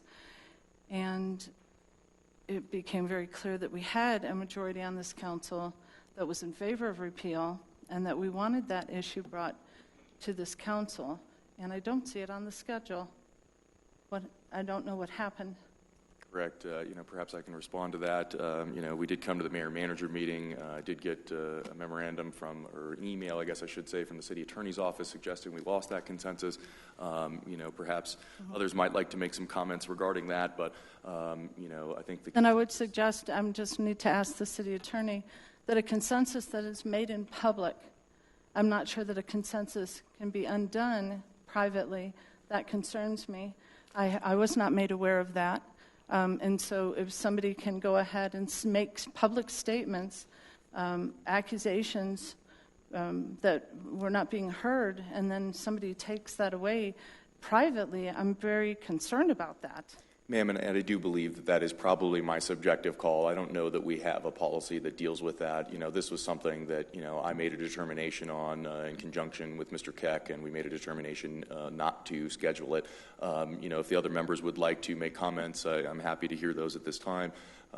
In that case, I would also suggest that the mayor-manager meeting, as a result of that, needs to be recorded then. If decisions like this are going to undo publicly what has been requested and agreed to by a majority of this council, can be undone in a mayor-manager meeting, I'm concerned about that as well. So if you want to discuss that along with it, I'd appreciate it. Councilmember Olson, I'll turn it over to you for just a moment. So I will respond to that, and I guess I will request that the email that I did send to the city attorney, and I can't remember if I sent it to the manager too, or just to you, Allison, but I would like that to go out to everyone. I did withdraw. I said I'm fine with it coming forward, but I'm going to withdraw. I don't believe this is our time to go through it again. That evening, I was very surprised that somehow, I know that one time that evening, I turned to you and said, we have a majority, and you dismissed me in it. And I thought, I know, okay, I said several times, we have a majority, but it didn't go that way. Everyone jumped to the compromise. And I thought, okay, I'm going to compromise on this because I think it's the better thing to do, and I did that. I did not expect for that to get pulled off the consent agenda the night that we did talk about it, and I was very honest again about where I stood on it. But as I began to think about it, I'm not going to make a snap decision that night again when I thought so. It is where I stand personally. It's what I think we should have done, but I think that this council should not be the one who makes that decision. I think it should go before the council that will be determined after the November election, and let them decide if they want to go back and revisit this. I just don't think it's fair. We all together unanimously came to a compromise. I can say, okay, now I have buyer's remorse on it. I do to some extent, but I don't think that's fair to everybody. And to do that at the last minute like we did that night was more upsetting to me, and I think I was pretty clear about that night, that this is upsetting to me, the process that we just undid. But yes, of course I was I was pretty clear about it. So I, again, would say, we can bring it forward, and I would vote no on it because I think we, in good conscience, came together in a compromise, and just because it came out of the blue that night, I needed a little bit more time to think, say that wasn't right, Linda. That was, I've made other mistakes. I don't want to do it again. So I just think another council should decide on it. Appreciate those comments. And so I'm glad to have you send out the email if you want. It was just a few lines. If you want to see in it I said I'm glad to have this go before council and for my perspective to be shared again. Like I said, during that council meeting, 3 different times you said that you wanted it to be repealed, that you didn't feel you were being heard. And that is not what I said. You kept saying I didn't feel heard. I felt very heard. I made it very clear. I've made very copious notes on that meeting. I thought that I was supporting you, and you were very combative and complaining about the mayor not hearing you, and I wanted you to be heard. For the council then to have a discussion like this and for it to be privately undone is amazingly inappropriate to me. For you to be that vocal that night about how the injustice that was done. That is not what happened the other night. Okay, it is on, thank God it is recorded. I have listened to it again. I'm saying that I don't want to have something that happens at this council in public, undone privately. We cannot keep playing both sides of the fence. I absolutely agree, and that was my intent in sending the email. Matter of fact, I called the city attorney the email should be made in the public morning as well. And asked her, what do I do? And she said, please send me an email, and she took care of it from there. And I said in it, I'm very fine with publicly saying this because I think I owed it to you all to do that. So, well, you seem to be having a lot of buyer's remorse, so I'm sorry, but I'm trying to believe what people say at public meetings and the comments that they make, and I follow up on them, and then things have been done privately behind the public's back and behind this council's back. Just said? It cannot. So let's leave it the floor. I believe we have covered this ground already. It still needs to. I believe it still needs to come back. That's fine with me. It still needs to be. It still needs to come back. I think this is an absolutely ridiculous way to handle things.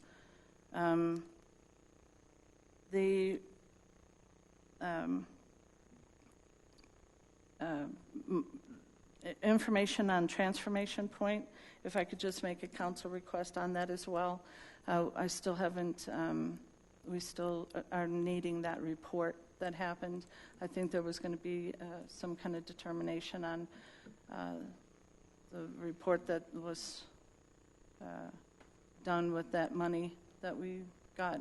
And I think we've been waiting for some time on that, so if you'd let me know. Also, if we could avoid the same kind of problem with Slate Communications, and just as I suggested earlier, if I could just do it as a council request to make sure that we have all of the contracts, even if it's not the whole contract, but at least the list of what all contracts somebody has with us, so that we know the processes are being handled. I don't want to have another situation where I get confidential letters from people saying, look at all of this money that is being spent when you put together all these little contracts, and that council is being bypassed. I just don't want to see that happen again. And I know that it wasn't intentional, but we can avoid that, but just following those kind of procedures and getting that information, I'd appreciate it. Thank you. Councilmember Russell. How many people have applied for the boards and commissions? Glad you brought that up because that was a subject we need to talk about tonight. You had 37 applicants for 28 vacant positions. You have 21 regular positions that are open, 3 alternates, and 4 youth. So it's quite significant. We need to see if we can schedule some time, maybe even this week, this Thursday. I know when we passed around dates earlier, some folks said they could begin interviews this Thursday. This is probably going to require 3 nights. So 2 days have we identified? I apologize to cut you off there, but what dates do we have? Thursday, June 8th, Tuesday, June 13th, Wednesday, June 14th, and Thursday, June 15th. However, I think Councilmember Russell indicated she had a meeting scheduled the 15th. Is that correct, Councilman? Yeah, generally Thursdays are not great for me, and my question really was why we have those 3 nights, but we're not. Don't we generally do it the first time on the study session evening? That has been a past practice. However, again, your study session agenda topics are, I mean, we're loaded between June and July. You're not free until August with respect to the ability to have those meetings. So, again, that's why these alternative dates were asked for to begin with. So repeat those dates again. Thursday the 8th. I'm sorry, one more time? Thursday, June 8th. I'm unable to do June 8th. Okay. Was that a date that was confirmed via email? Yeah, that was sent out by Krista Gravy, and I think many of you answered that. Okay. Tuesday, June 13th, Wednesday, June 14th, Thursday, June 15th. I also have a conflict on the 15th. I've really only got the 13th and 14th now. Apparently I didn't do a good job of holding all of those dates. Is everyone still available on the 13th and the 14th? I know we got water and sewer that night on the 13th, but obviously we can make that work. We also have KEB and the library board meeting. Understood, and I think we had that discussion as well. I think Councilmember Olson indicated that, wherein she had a board meeting, she would vacate that to attend to this duty because you've got so many interested applicants. Yeah, same thing. I mean, the 14th is also urban renewal night. Yes. I would suggest that we perhaps pencil in the 13th and the 14th if nobody has any better suggestion, and that we look for a third date I'm just via wondering email. how this happened again, because we had the dates down. So do we not have these going into people's calendars? Is that what's happening?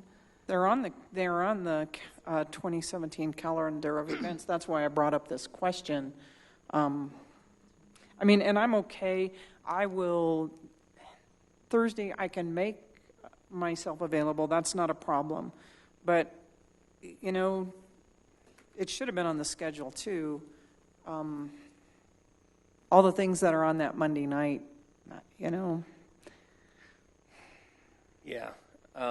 And next Monday night's agenda is, like I said, fairly full. Again, beginning at 5:30. I'm trying to pull it up here really quickly. You've got several things of importance, including a discussion concerning the redistricting of the police department. You've got the police building discussion as an update. You've got a discussion with respect to, sorry, I just lost it. Again, I'm going to suggest that we hold open the 13th and the 14th and look for a third day. Are people available the 13th and the 14th besides board? I'm currently open. What time would that start? Well, it'll start at 5:30. Correct. Again, and go to, we have people down to 8:10 for interviews. Again, trying to be cognizant of not pulling people in at 9 and 10 o'clock at night. So we heard that loud and clearly from the last couple times. I was assuming we'd go to about 8:50 or 8:40. I thought we were trying to say 9 o'clock cutoff. We can do that as well. That adds depending on whether we get a third date, we might be able to spare that and only go till 8 p.m. on the interviews. On the calendar of events, it has it at 5 o'clock. Yeah. Seeing that, thinking that. No. Krista Gravy and I just talked today, and she was starting to put together schedules that began at interviews at 5:30 or 5:25 actually to 8:10. But if whatever you decide, council, you want us to do, we can do. 5:25? Is that what you just said? Yeah. Why Well, would just it so be that you're there 5:25? for the first person coming in at 5:30. But don't we need to actually have a plan, so we should be there earlier than that, especially on the first night? Correct. That's what we agreed to. How long are the interviews? 10-minute interviews. And did we already have interviews scheduled for the 8th? No. No. It just closed last Friday. The application period closed last Friday, and we were hoping to discuss this with you, obviously, tonight to get some dates nailed down. Does anybody have a conflict with the 13th and the 14th besides the Border Commission? No, I had them down as what we were doing in the 8th. Excellent. So I'm going to suggest we move forward with the 13th and the 14th, and we look for a third date that still works with the majority of council. Or we go later. I can't. No. You don't No, we're not. I don't want to go later. It gets too late, and nothing happens good after. It's not good for The them. following week is CML as well. Or us. I think unfortunately we're stuck because we lopped a day off, so we're going to have to go later. I don't know how we're going to do it. If we can't find a third day, there's no other alternative. Right. The only Or some of us alternative will be that I missing. see is a third day. So, Manager Keck, would you mind getting out an email highlighting those two dates and start times in the schedule, as well as asking potentially for a third date? How many people I can know show if up one on the doesn't 15th? work, then we'll just go a little bit later. How many people can show up on the 15th? I cannot. I could have done it on the 8th. On the 15th? We had 13, 14, and 15. Oh, I see. Pardon? I mean, I could. I've got a conflict, candidly.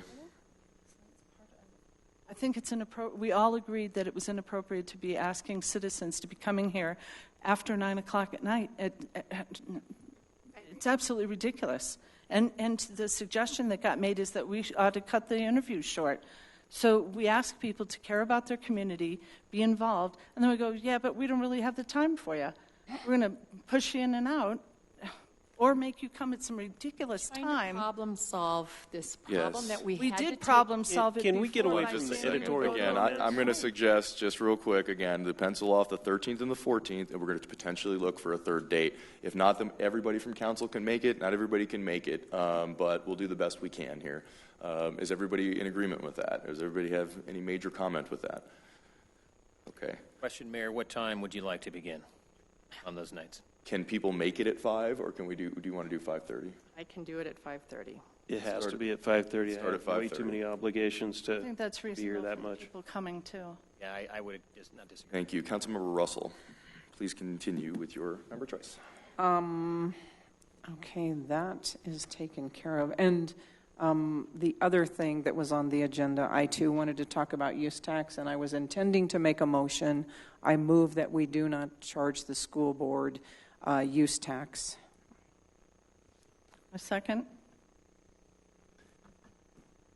Thank you. Okay, we'll jump into the discussion of this. We have a motion and a second. Councilmember Yates. I'm not ready to vote on this until we have our study session and talking about the reasons we have used use tax. I mean, we do have expenses to our city that will be incurred by the development of that. I would like to have a full understanding of why we've done this in the past. Is this something we need to move forward on? But I am not ready to vote on it this evening. Mayor Pro Tem Gillett. Yeah, I also don't want to vote on it this evening for this fact. You know, I keep hearing it's the school's money. It's the citizens' money of our city.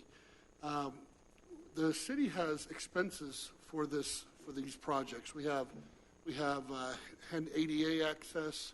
Got to make sure all our sidewalks. There is a cost to us. Who we're exempting is and I had a good discussion with a school board member the other night. What we're doing is letting the contractor out of his obligation. The contractor is not going to give that money back to the school. So we collect that money just like we did last time. The city does a project with the school. We both put it in. That benefits the city and the school. It's the citizens of our city that are putting this money up, and not only should they get the schools that they want, but they should also get the infrastructure to support that school. So I would definitely like to talk about this. So if we are forced to vote tonight, I will vote no. Thank you. I would like to interject some comments here and just say that, I too would vote no if we were forced to vote on this. I do think that this policy issue is a little bit more complex than just simply not charging them. It leaves a lot of unresolved issues. Under the current discussion that we had, we've identified over $300,000 of public improvements to adjacent right-of-way and other things that we've committed to doing. Hopefully, if we agree to charge them no tax, then the school district will agree to do those public improvements and that we don't have to come out of pocket for general fund for the tune of several $100,000 to improve the public right-of-way adjacent to the property. I generally, and I know I probably didn't make a very good statement in the past about my position on this, but generally my position on this is that this is a tax that is paid for by the developer, who is a for-profit entity who is doing the construction for the schools. They have anticipated this cost the entire time of the project, and again, I'm open to identifying more improvements that could be done in order to support this project, but to simply not charge them tax, I hope that we at least try to get them to then do the ADA public improvements and things that we had sort of talked about if we're going to let them out of it. Council Member Barentine. It doesn't go back into the developer's pocket, just like our contracts. We don't, people don't bid projects with us expecting to pay tax. It is a horrible precedent to set for us to cherry pick and decide what not a tax-exempt entity who holds a tax exemption, as the city of Englewood does, to go ahead and cherry pick who we're going to charge and who we're not. There is a tax exemption on Medici, then go get our money. We don't have to honor that. We're home rule. We can do what we want. We either do it to everyone or no one. We do not decide one church gets it and the other doesn't, one school district does and the other school district doesn't. That's not the way this ought to go. It's not that the state should get off the hook and then Littleton gets charged. We either honor tax exemptions as we expect our tax exemption to be honored by others, or we don't, we let everybody off. And this is a decision that is not mandated in there. It's a decision that council has to make. It doesn't say, our ordinance doesn't say we don't honor tax exemption. It says that we can go ahead and not honor it. So that's a decision that has to be made. That's not an automatic, and it should have never just gone through a process like this. It is our citizens' money, and when the citizens voted this money, they gave it to the school, not us. They did not give us authority to go ahead and mess with their plan or take any of their bond money. It's all bond money. It's all taxpayer money. And this is ridiculous to be taking it from another government entity with the taxpayers voted to give it to them, and for us to be sticking our mitts into that pot trying to get our cut. It's insane. This just makes this project more expensive for the school district. That's not who got the money. And the conversations that I heard from the last round, which was obvious that it was agreed upon by the city, that it was illegal, that if it went to court, we could probably lose that. But it would cost them too much to go ahead and exert their rights to keep their money and protect their own taxpayer base. So they compromised. They didn't do it willingly. It was spoken well by the majority of councilor that it's double taxation at that study session, and told the school district you weren't going to do it. Now I find out that the school district is waiting for their permit. So we have to make a decision before, because now the city, behind this council's back, has told the school district that until it's decided they want the money and for it to be held, when the school district sat there and heard a majority of this council say that they didn't want them to be charged. Mr. Mayor, may we have a point of order on this? This topic, we can't vote on it anyway. We have not notified the public that we're going to vote on it, so we can't do that tonight. Why not? Because you have to notify the public that we're going to vote on it and discuss it in public.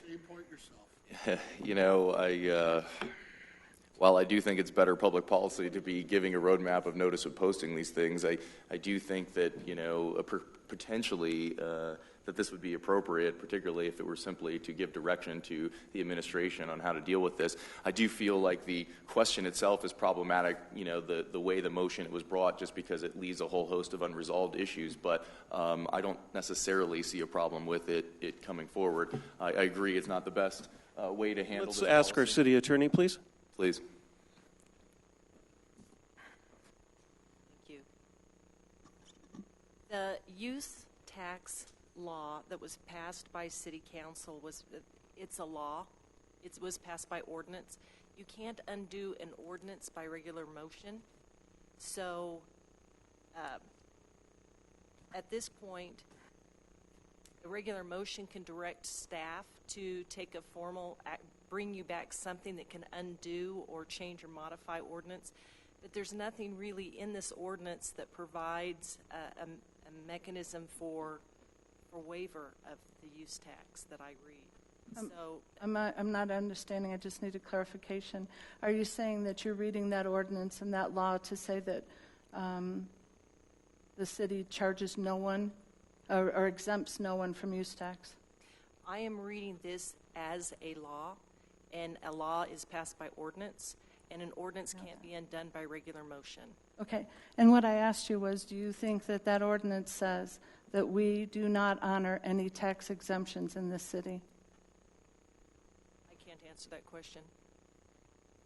I don't understand it. I can't answer it. Okay. All I can talk to you about tonight is the code is adopted in ordinance form, and you can't undo an ordinance by regular motion. So, but I'm not sure that. But that's what I'm trying to clarify: is does the ordinance, as it says right now, that we don't charge anybody honor tax exemption? Because there's a decision, in my understanding, in that ordinance that has to be made on whether to honor a tax exemption or not, and that this motion in no way is undoing that ordinance. It is only making that decision. Somebody makes a decision on who's tax exempt and who's not. The point of order here, I was going on the fact of asking, since we're going to do a vote, we're being asked to do a vote. In order to do a vote, the public needs to be notified as to what we're going to be voting on. And that's my question. If we have not notified our constituents or the city, then we can't be voting on this. Am I correct or not? Can she answer the first question? No, this was my question. Yes, the point of order does have the floor. I know, but the point of order took the floor from you. Councilmember Yates has the floor on this point of order until I return the floor to you, Councilmember Barentine. Except for he doesn't know what he's doing. It goes back to the same issue. We're not to the point of notification. This is an ordinance. It's passed by ordinance, and you can't undo an ordinance by regular motion. So the issue of, basically the technical issue of dealing with the ordinance occurs before the issue of notice. Now, if you actually had an ordinance here to undo this ordinance or to change this ordinance, then of course you'd have to have the notice to the public. That being said, I'm going to suggest that the effect of this motion itself would simply be to direct staff to bring forward a amendment to the ordinance for first reading at a later date. But I would prefer perhaps to see some withdrawal or some wording of that motion if possible. I'm going to turn the floor to Councilmember Barentine. Sorry. Mr. Keck has something too. Just a point of information as well, just so we can allay any fears or anxiety. The school district is not subject to municipal permitting either. They obtain their permit from the state of Colorado, and they have their inspections through the state. So we're not holding up their permitting process.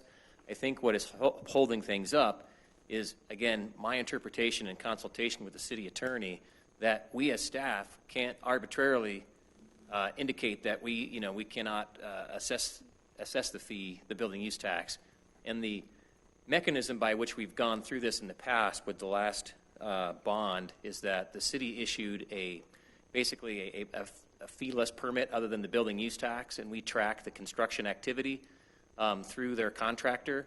so that we indicate where materials are being bought, what's being bought, so we have that understanding, and then there's a leveling up process at the end of that end of the construction. And so that was what we were going to go forward with in the absence of consensus and or an ordinance to repeal the city's code that allows for the assessment of this. And it just goes beyond schools as well. We don't want to just zero in and single out just the school district, because, again, we tax other governmental entities for public projects here, including ourselves. Councilmember Barentine. What City Manager Keck just said was in conflict with the city attorney said, and that you said that you could not arbitrarily charge somebody use tax who had a tax exemption. Is that correct? No, I haven't spoken to anything about... Wasn't saying about what you said. I asked Mr. Keck that you could not arbitrarily charge somebody use tax who was tax exempt. That's not what I said. I said didn't ask. The ordinance, the way that the ordinance, the way we read the ordinance, says that we do assess a use tax to governmental entities or tax-exempt entities. There are sections of the code which I provided to you previously that indicate that the city has charged and does charge a building use tax for a public project. And until you repeal that or tell through an ordinance, we cannot stop that particular process from occurring. And I am confused at how Bendici could not give you money. Medici is a little bit different in as much that the state legislature passed specific state legislation that called out tax-exempt low-income housing tax credit projects such as theirs that were exempt, and that's why we didn't assess them. We are home rule, and that's exactly what was used last time, that the fact that the state says that tax-exempt entities are not charged tax, but the fact that we are home rule allows us to, and our ordinance allows us to, exact that on people on entities and projects that we wish to do it on. We have not done it on everyone. So there is a decision-making process on there, and I would like to get, at some point, some additional information on how the city attorney is, in any way, shape, or form, sees this motion as undoing that ordinance rather than making the decision that we wouldn't charge the school the tax. Right. Previous legal counsel's analysis of the state legislation that was passed dealing with LIHTC projects, such as the Medici project, they believe that the supremacy clause took place there, which says the state says you cannot charge it, and we did not charge them. Well, then we need to have current counsel look at that as well, because I don't see it. I disagree that this motion in any way undoes an ordinance. Thank you. I still would like to see it go to a vote. I think this is ridiculous. Councilmember Russell. Do you have a copy of the ordinance in front of you? That it seems to me like there were three pieces to it. The first piece talked about governmental institutions, and then it talked about churches, and then it gave permission to charge their contractors. I mean, it wasn't necessarily saying that we had to, but we could if we chose to do so. So I see my motion in line of choosing not to assess that to the schools. I mean, at some point, I would like to address that part of the municipal code, but I see my motion as making a decision not to do that, not to...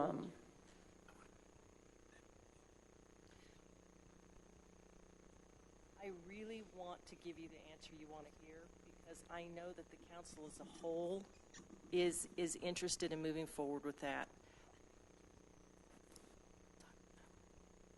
But I have to tell you that this is an ordinance, and you can't change ordinance by regular action unless the ordinance authorizes it. And I'm not seeing that this ordinance authorizes it. That's not an opinion on if it's a good action or a bad action at all. I know the whole council wants this, and I hate giving this answer. It's just, if you were to make this decision and I sat here and didn't say anything, I wouldn't be doing my job. So I'm giving you my opinion. You as the council Okay. can take my opinion or not. Right, and I appreciate that. The trouble that we have then is there have been instances in the past where council has given tax exemptions and tax credits to people that don't even deserve it by our ordinance. And I find that problematic. Thank you. Let's move on to Councilmember Martinez. You have a motion. No, she's got. Yeah, the motion still stands. The motion still stands. We're discussing the motion. Councilmember Martinez.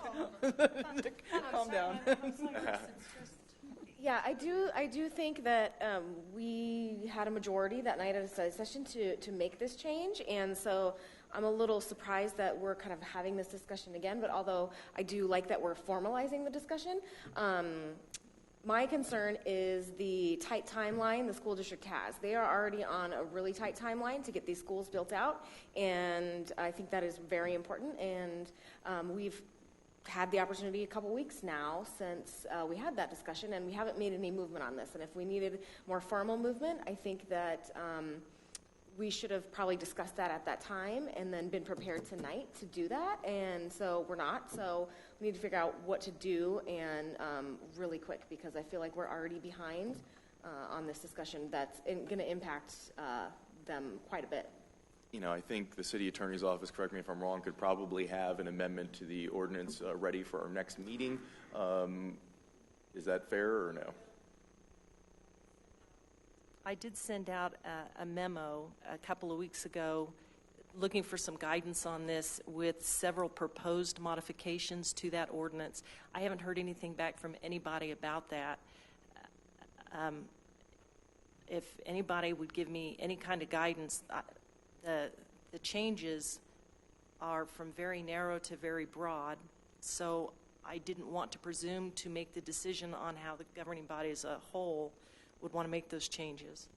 Thank you. And I also think that, you know, again, how we're going to deal with the public improvements and whether that burden shifted to the school district should probably also be addressed. Do we feel capable of tackling that issue now? Do we feel like we want to try to give that consensus at a later time to the city attorney? How would we like to proceed here? Did you have any thoughts, Councilmember Martinez, before I move on to Councilmember Yates? I'm still, our discussion right now has made it very clear that this is not a little yes or no, fly by the seat of your pants type of a decision. We do need to have this study session on this, and I do understand the school's looking for us to make a decision quickly, but I also know that in these construction processes, they can still continue with their planning, and they can still make contingency plans depending upon what happens next. They haven't really seriously broken ground yet. And these things takes time to build. I think we do have a little bit of time to figure this out and to do it right. And if our ordinance is incorrect or inappropriate, then we need to make that full decision, not just partial decisions here and there, because it causes a confusion that Barentine has talked about in the past, where she says we shouldn't have given credit to people when we have. So let's take it from today forward and figure out how we're going to handle this from here on out, pass the appropriate ordinances, and that's the law. I'm hearing a suggestion to move this forward to a study session prior to first reading. Councilmember Olson. That would be my suggestion too. I'm still very much wanting to see us not do a use tax with them. And it was my understanding that they would be relieved of the money from the developer and it would go into the schools. If we can't ensure that, then I want to see this laid out, how it works. There's two claims going on here, and I want to see them both. But I'm frustrated because you did send that email out, and it happened at a time when, unfortunately, then we had a time off, and then we had a Citizen of the Year. I thought it was going to be on the agenda for tonight, and I actually just totally forgot when I looked at the agenda on Saturday morning that was something I was expecting to come up this time. So what I'm concerned about is these really important, critical issues that keep getting dropped. Is there some way we could all I don't know, maybe just make sure we close the loop a little bit more for our staff, for ourselves here, to tell them we're going to need this by such and such a time, and we're going to have to move something off, because we're dropping things like this, it seems, all the time. And it's not what I want. I don't think any of us want. We don't want to be spinning our wheels like this. So I would like a study session on it like tomorrow night. But if you think the schools can hold off and it'll work out okay, then nothing happens very fast when you're building things. But I would like to see all of it laid out. What are we talking about here? Councilmember Barentine. I can meet tomorrow night. It is important. They can't wait. They made the comment, they were very stunned that when they went to pull the permits, they were being told they had to pay the money. After what this council said, maybe they should... It's licensed by the state. Sorry, let's leave the floor for Councilmember Barentine here, please. Thank you. We need to make sure that they are aware as soon as possible of what's going on, because they're being asked to shell over a great deal of money for somebody else to hold, and maybe council's going to decide. And, if we look this wishy-washy and this ridiculous, when such a bold statements were made to them during that study session, and they believed on where they should go with this, they shouldn't have to be made to wait. So if y'all available tomorrow, let's go ahead and make sure that another government entity that we supposedly all respect in this community and our citizens, and their vote to give $100 million so that we have schools being built isn't delayed at all, or any shadow over what's going to be happening with their money and their project, and who has control over their project and how that money is going to be spent, was the decision that got made before. And it shouldn't be by us. So it is obvious, painfully obvious, that this council has the authority to not charge somebody use tax.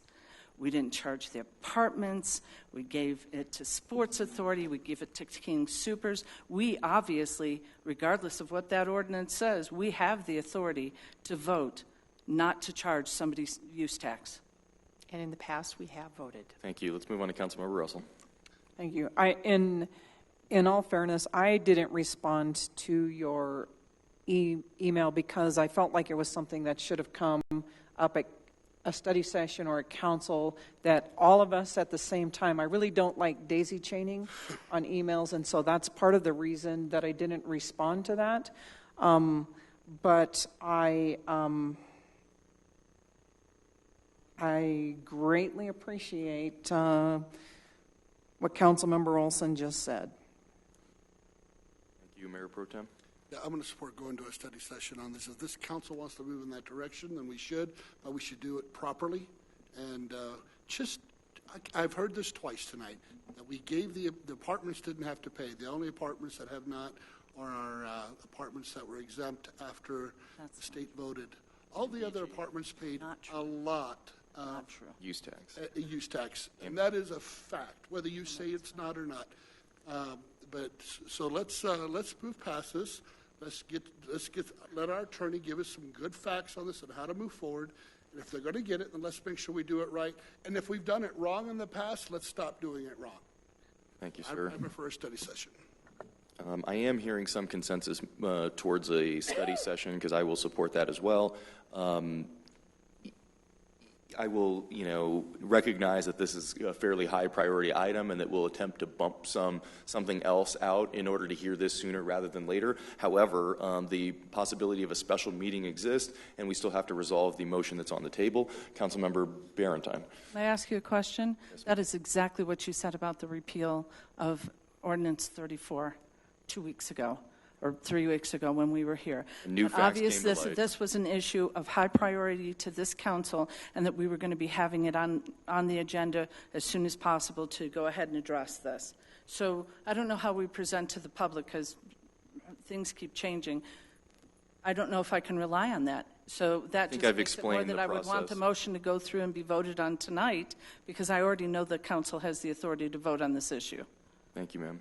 Councilmember Russell. Space of grace in just listening to us when we're Sorry, trying to explain something. I'll come back to you here in just a moment. Let's move on to Councilmember Russell. Let's give the floor over to Councilmember Russell. It's okay to change your mind. Constantly. But just don't sorry, change your both mind of you, behind my please. back. You're both out of order. Please stop talking. Neither of you have the floor. Councilmember Russell, please. Absolutely ridiculous. This really is all about the citizens. It is about paying double taxation because when a school or a church hires a contractor, the contractor is not going to pay that use tax. They are going to pass it on to the school board or to the church. That is double taxation. I'm okay to let it go, but I want Mr. Keck to guarantee me that that the city will not charge use tax to the school district and delay them. I don't want it put in escrow. I want it guaranteed that they are not going to charge them. And again, point of information and clarification, the state, they do not pull the permit from us. They're not waiting for the city. I think what they're trying to do is honor the past practice of knowing that within the absence of an ordinance repeal, they want to pay the tax. And I've heard that, but I've also heard from these school board members that Point they've of order been here. told by... Sorry, Point ma'am, of order. let's concede the floor to Councilmember Yates on the point of order. As council, none of us have the authority singularly to tell our city manager to do something or not to do something. It is a council decision. I think that's a fair statement. In which case, I call for the vote. Thank you. Further, the vote, yeah, so the question, we repeat the motion. The motion is, again, very simply stated, not to charge the school district use tax on their middle school projects. Is that a fair statement? On the two elementary school To honor projects. their Thank you. tax-exempt status. You know what? Why don't you restate it? I apologize. I don't want to restate your motion inappropriately. I move that we do not charge the school use tax and that we honor their tax-exempt status. Thank you for the restatement. Are you trying to get a comment in? Is that what you're trying to? Would you be open to another comment? We've got a couple of members who would like to make further comment. As the holder of the motion, you have called the question. They have already gotten one bite at the apple, so if you tell me, I can reopen it. I open it up to them. If not, I'll call the question. Your call, Councilmember Russell. I will give... Let's hear a couple more comments. Thank you. Councilmember Yates. I say we need to table this until we have all the facts in front of us and that we follow the law and we follow the process. Is that a motion? That's a motion. Second. We now have a motion to table the motion. I was just going to make a comment. Do I have to take the motion on the motion first? I assume that we'll take this tabling issue up first. Oh, what a Weasley thing to do. Councilmember Olson. Well, I was going to say I was going to reaffirm that I really want us to figure out this use tax thing and let them out of it if we possibly can, but that I would vote no tonight because I think we needed to do this as a study session, and I regret that we didn't have it on as an item. So it can't be undone, so I think another week will make it possible with this. Good luck. Yeah. So right now we have a Something's motion gonna to go out table Monday. this. Is that a motion to a date it's certain? final. Well, I guess, we're going to have a separate issue. I don't know that this is ever going to really revive if we table it because we'll have a new ordinance on first reading to go through. So the motion is to table this action. City Attorney, are you comfortable? Table this action until we have scheduled a meeting and had the appropriate study session. There you go. Can we table it to date certain? Yeah, table it to date certain. There you go. July 3rd. 13. No, June, whatever Monday is. Next meeting in June. June 12th. June 12th. This is Councilmember Yates' motion. Can you do it by then?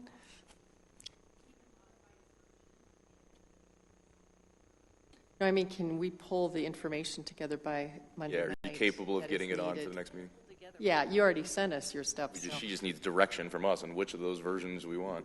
So we have what we need. We just need to study it. So I'm fine with. I think you were comfortable with the way you stated it then? Yeah. To tabling it, not necessarily to a date certain, but until we have a study session and are able to get this scheduled at a regular meeting. And that's where then the discussion among, setting our schedule is for the mayor and the mayor pro tem, because you've got all of that together, and if council as a whole afterwards says we want to do it next study session, then fine. Thank you. So we've got a motion and a second to table this. Any further discussion on the tabling action? Is the motion to table it until the mayor and the mayor pro tem and the... I would like to call it, please. Call the question. I want clarification on the motion. I already I had think the that's floor. fair. That's fair. That's Had the floor when I was asking a question, and Yes. you can't call the question while I have the floor. Question has been called for the record, but I will allow Councilmember Barentine to finish. No, the it line of hasn't been questions. called yet because he hasn't been recognized. Fair He enough. can't be recognized until I no longer have the floor. Thank you. Yes, please. Are we tabling this until we have, for you to decide with the city manager on what date we're going to have it? We can't even It get does a date leave a out little. of The this? motion language, I will admit, does leave some Is ambiguity. vague, and I will admit ambiguity that. is odd.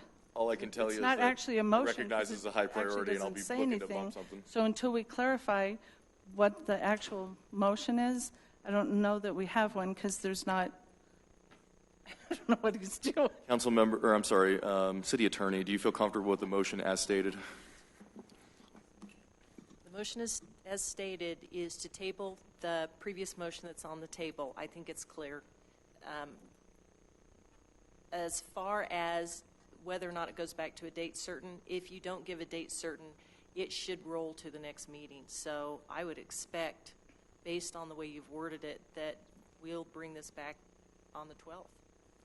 And hope to get it on study session either that night or next week. It's going to be tight. I leave my motion as stated. Thank you. Any further comments or questions regarding the motion to table? Seeing none. Your commitment is to try and get it on next Monday night. I'm going to try to get it on as soon as possible. I think the only other alternative is a special meeting. If we'd like to entertain a special meeting date, I'm open to that right now. I'm happy to announce a special meeting on this issue. I view it as that important. Under Robert's rules, that would be a second primary motion. You need to work on the table motion. And according Correct. to her, We could do that on a separate action if we wanted to. Just to clarify, it would come back at the next meeting because he didn't put a date. Yes, it would. All right. Everybody satisfied with that? Satisfied with the language of your motion then? I've stated I am satisfied with my motion. Thank you. Multiple times. Thank you. We have a motion and a second to table this. Please vote. All votes have been cast.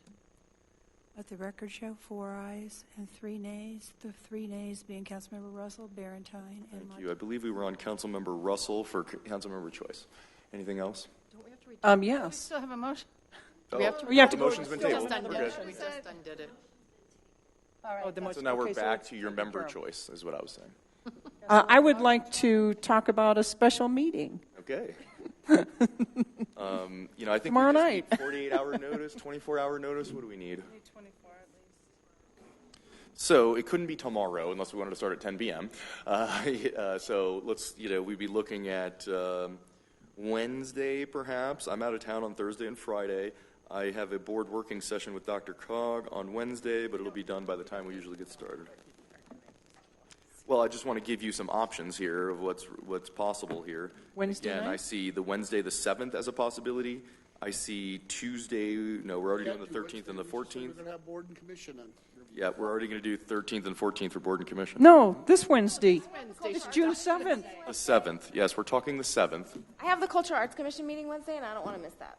I have 2 major work commitments that night. I cannot get out. And I'm booked up for the 8th, rest I'm of the open week, now. unless we're willing to do this on a Saturday or Sunday. I'm open for it. As am I, just not this weekend as I'll be out of town. You guys could proceed with the mayor pro tem in my absence. Well, then let's do it on Thursday the 8th. Thursday the 8th, I'm out of town, yes. But you could proceed without me. Please don't make that Why don't we just requirement. make it the next study session? That's next Monday. I think we can do that. You think we can do that, Eric? I already bumped an item and put it on. All right, there we Okay, go. well, then we're Next gonna- Monday. Okay, You guys fine. Okay with that? Thank you. Councilmember Russell, we're finishing up your public... I believe that is all I have this evening. Thank you. Thank you. We're going back to Mayor's Choice. I did have a few things that I'd like to discuss. Just wanted to thank everybody for the great state of the city. I think it was a great night of community building. We had a great pre- and post-reception with the Museum of Outdoor Arts. I wanted to thank them for their participation. I think we had good attendance of great local businesses and local residents, as well as elected officials from all over the region. I wanted to thank staff, particularly for their hard efforts in putting this together, as well as Slate and all my colleagues here on council for their support. It was kind of our first rodeo. I think we've learned some lessons on how to make this better next time. I do anticipate that we should get a video or our better videoed version up on our YouTube channel later this week and disseminate that link out for folks. I also wanted to thank, let me see, I apologize, everybody for their support and participation on Final Friday. It went really well, as we discussed a little bit in the study session. I think I'd seen a couple of local businesses as busy as I'd ever seen them. It does seem like it's gaining some momentum, so I'm really happy to see that. Citizen of the Year celebration was fantastic. Charles Hay grand opening, also really fantastic support from the community there. Wanted to thank May Nicholl, as well as Kay Howard and the Englewood High School Military Memorial and Englewood High for one of the best events in Englewood on Memorial Day. The Memorial Day celebration really brought honor to all of our vets, especially those that made the ultimate sacrifice for all of us. So thank you all. This year we highlight the Vietnam vets, including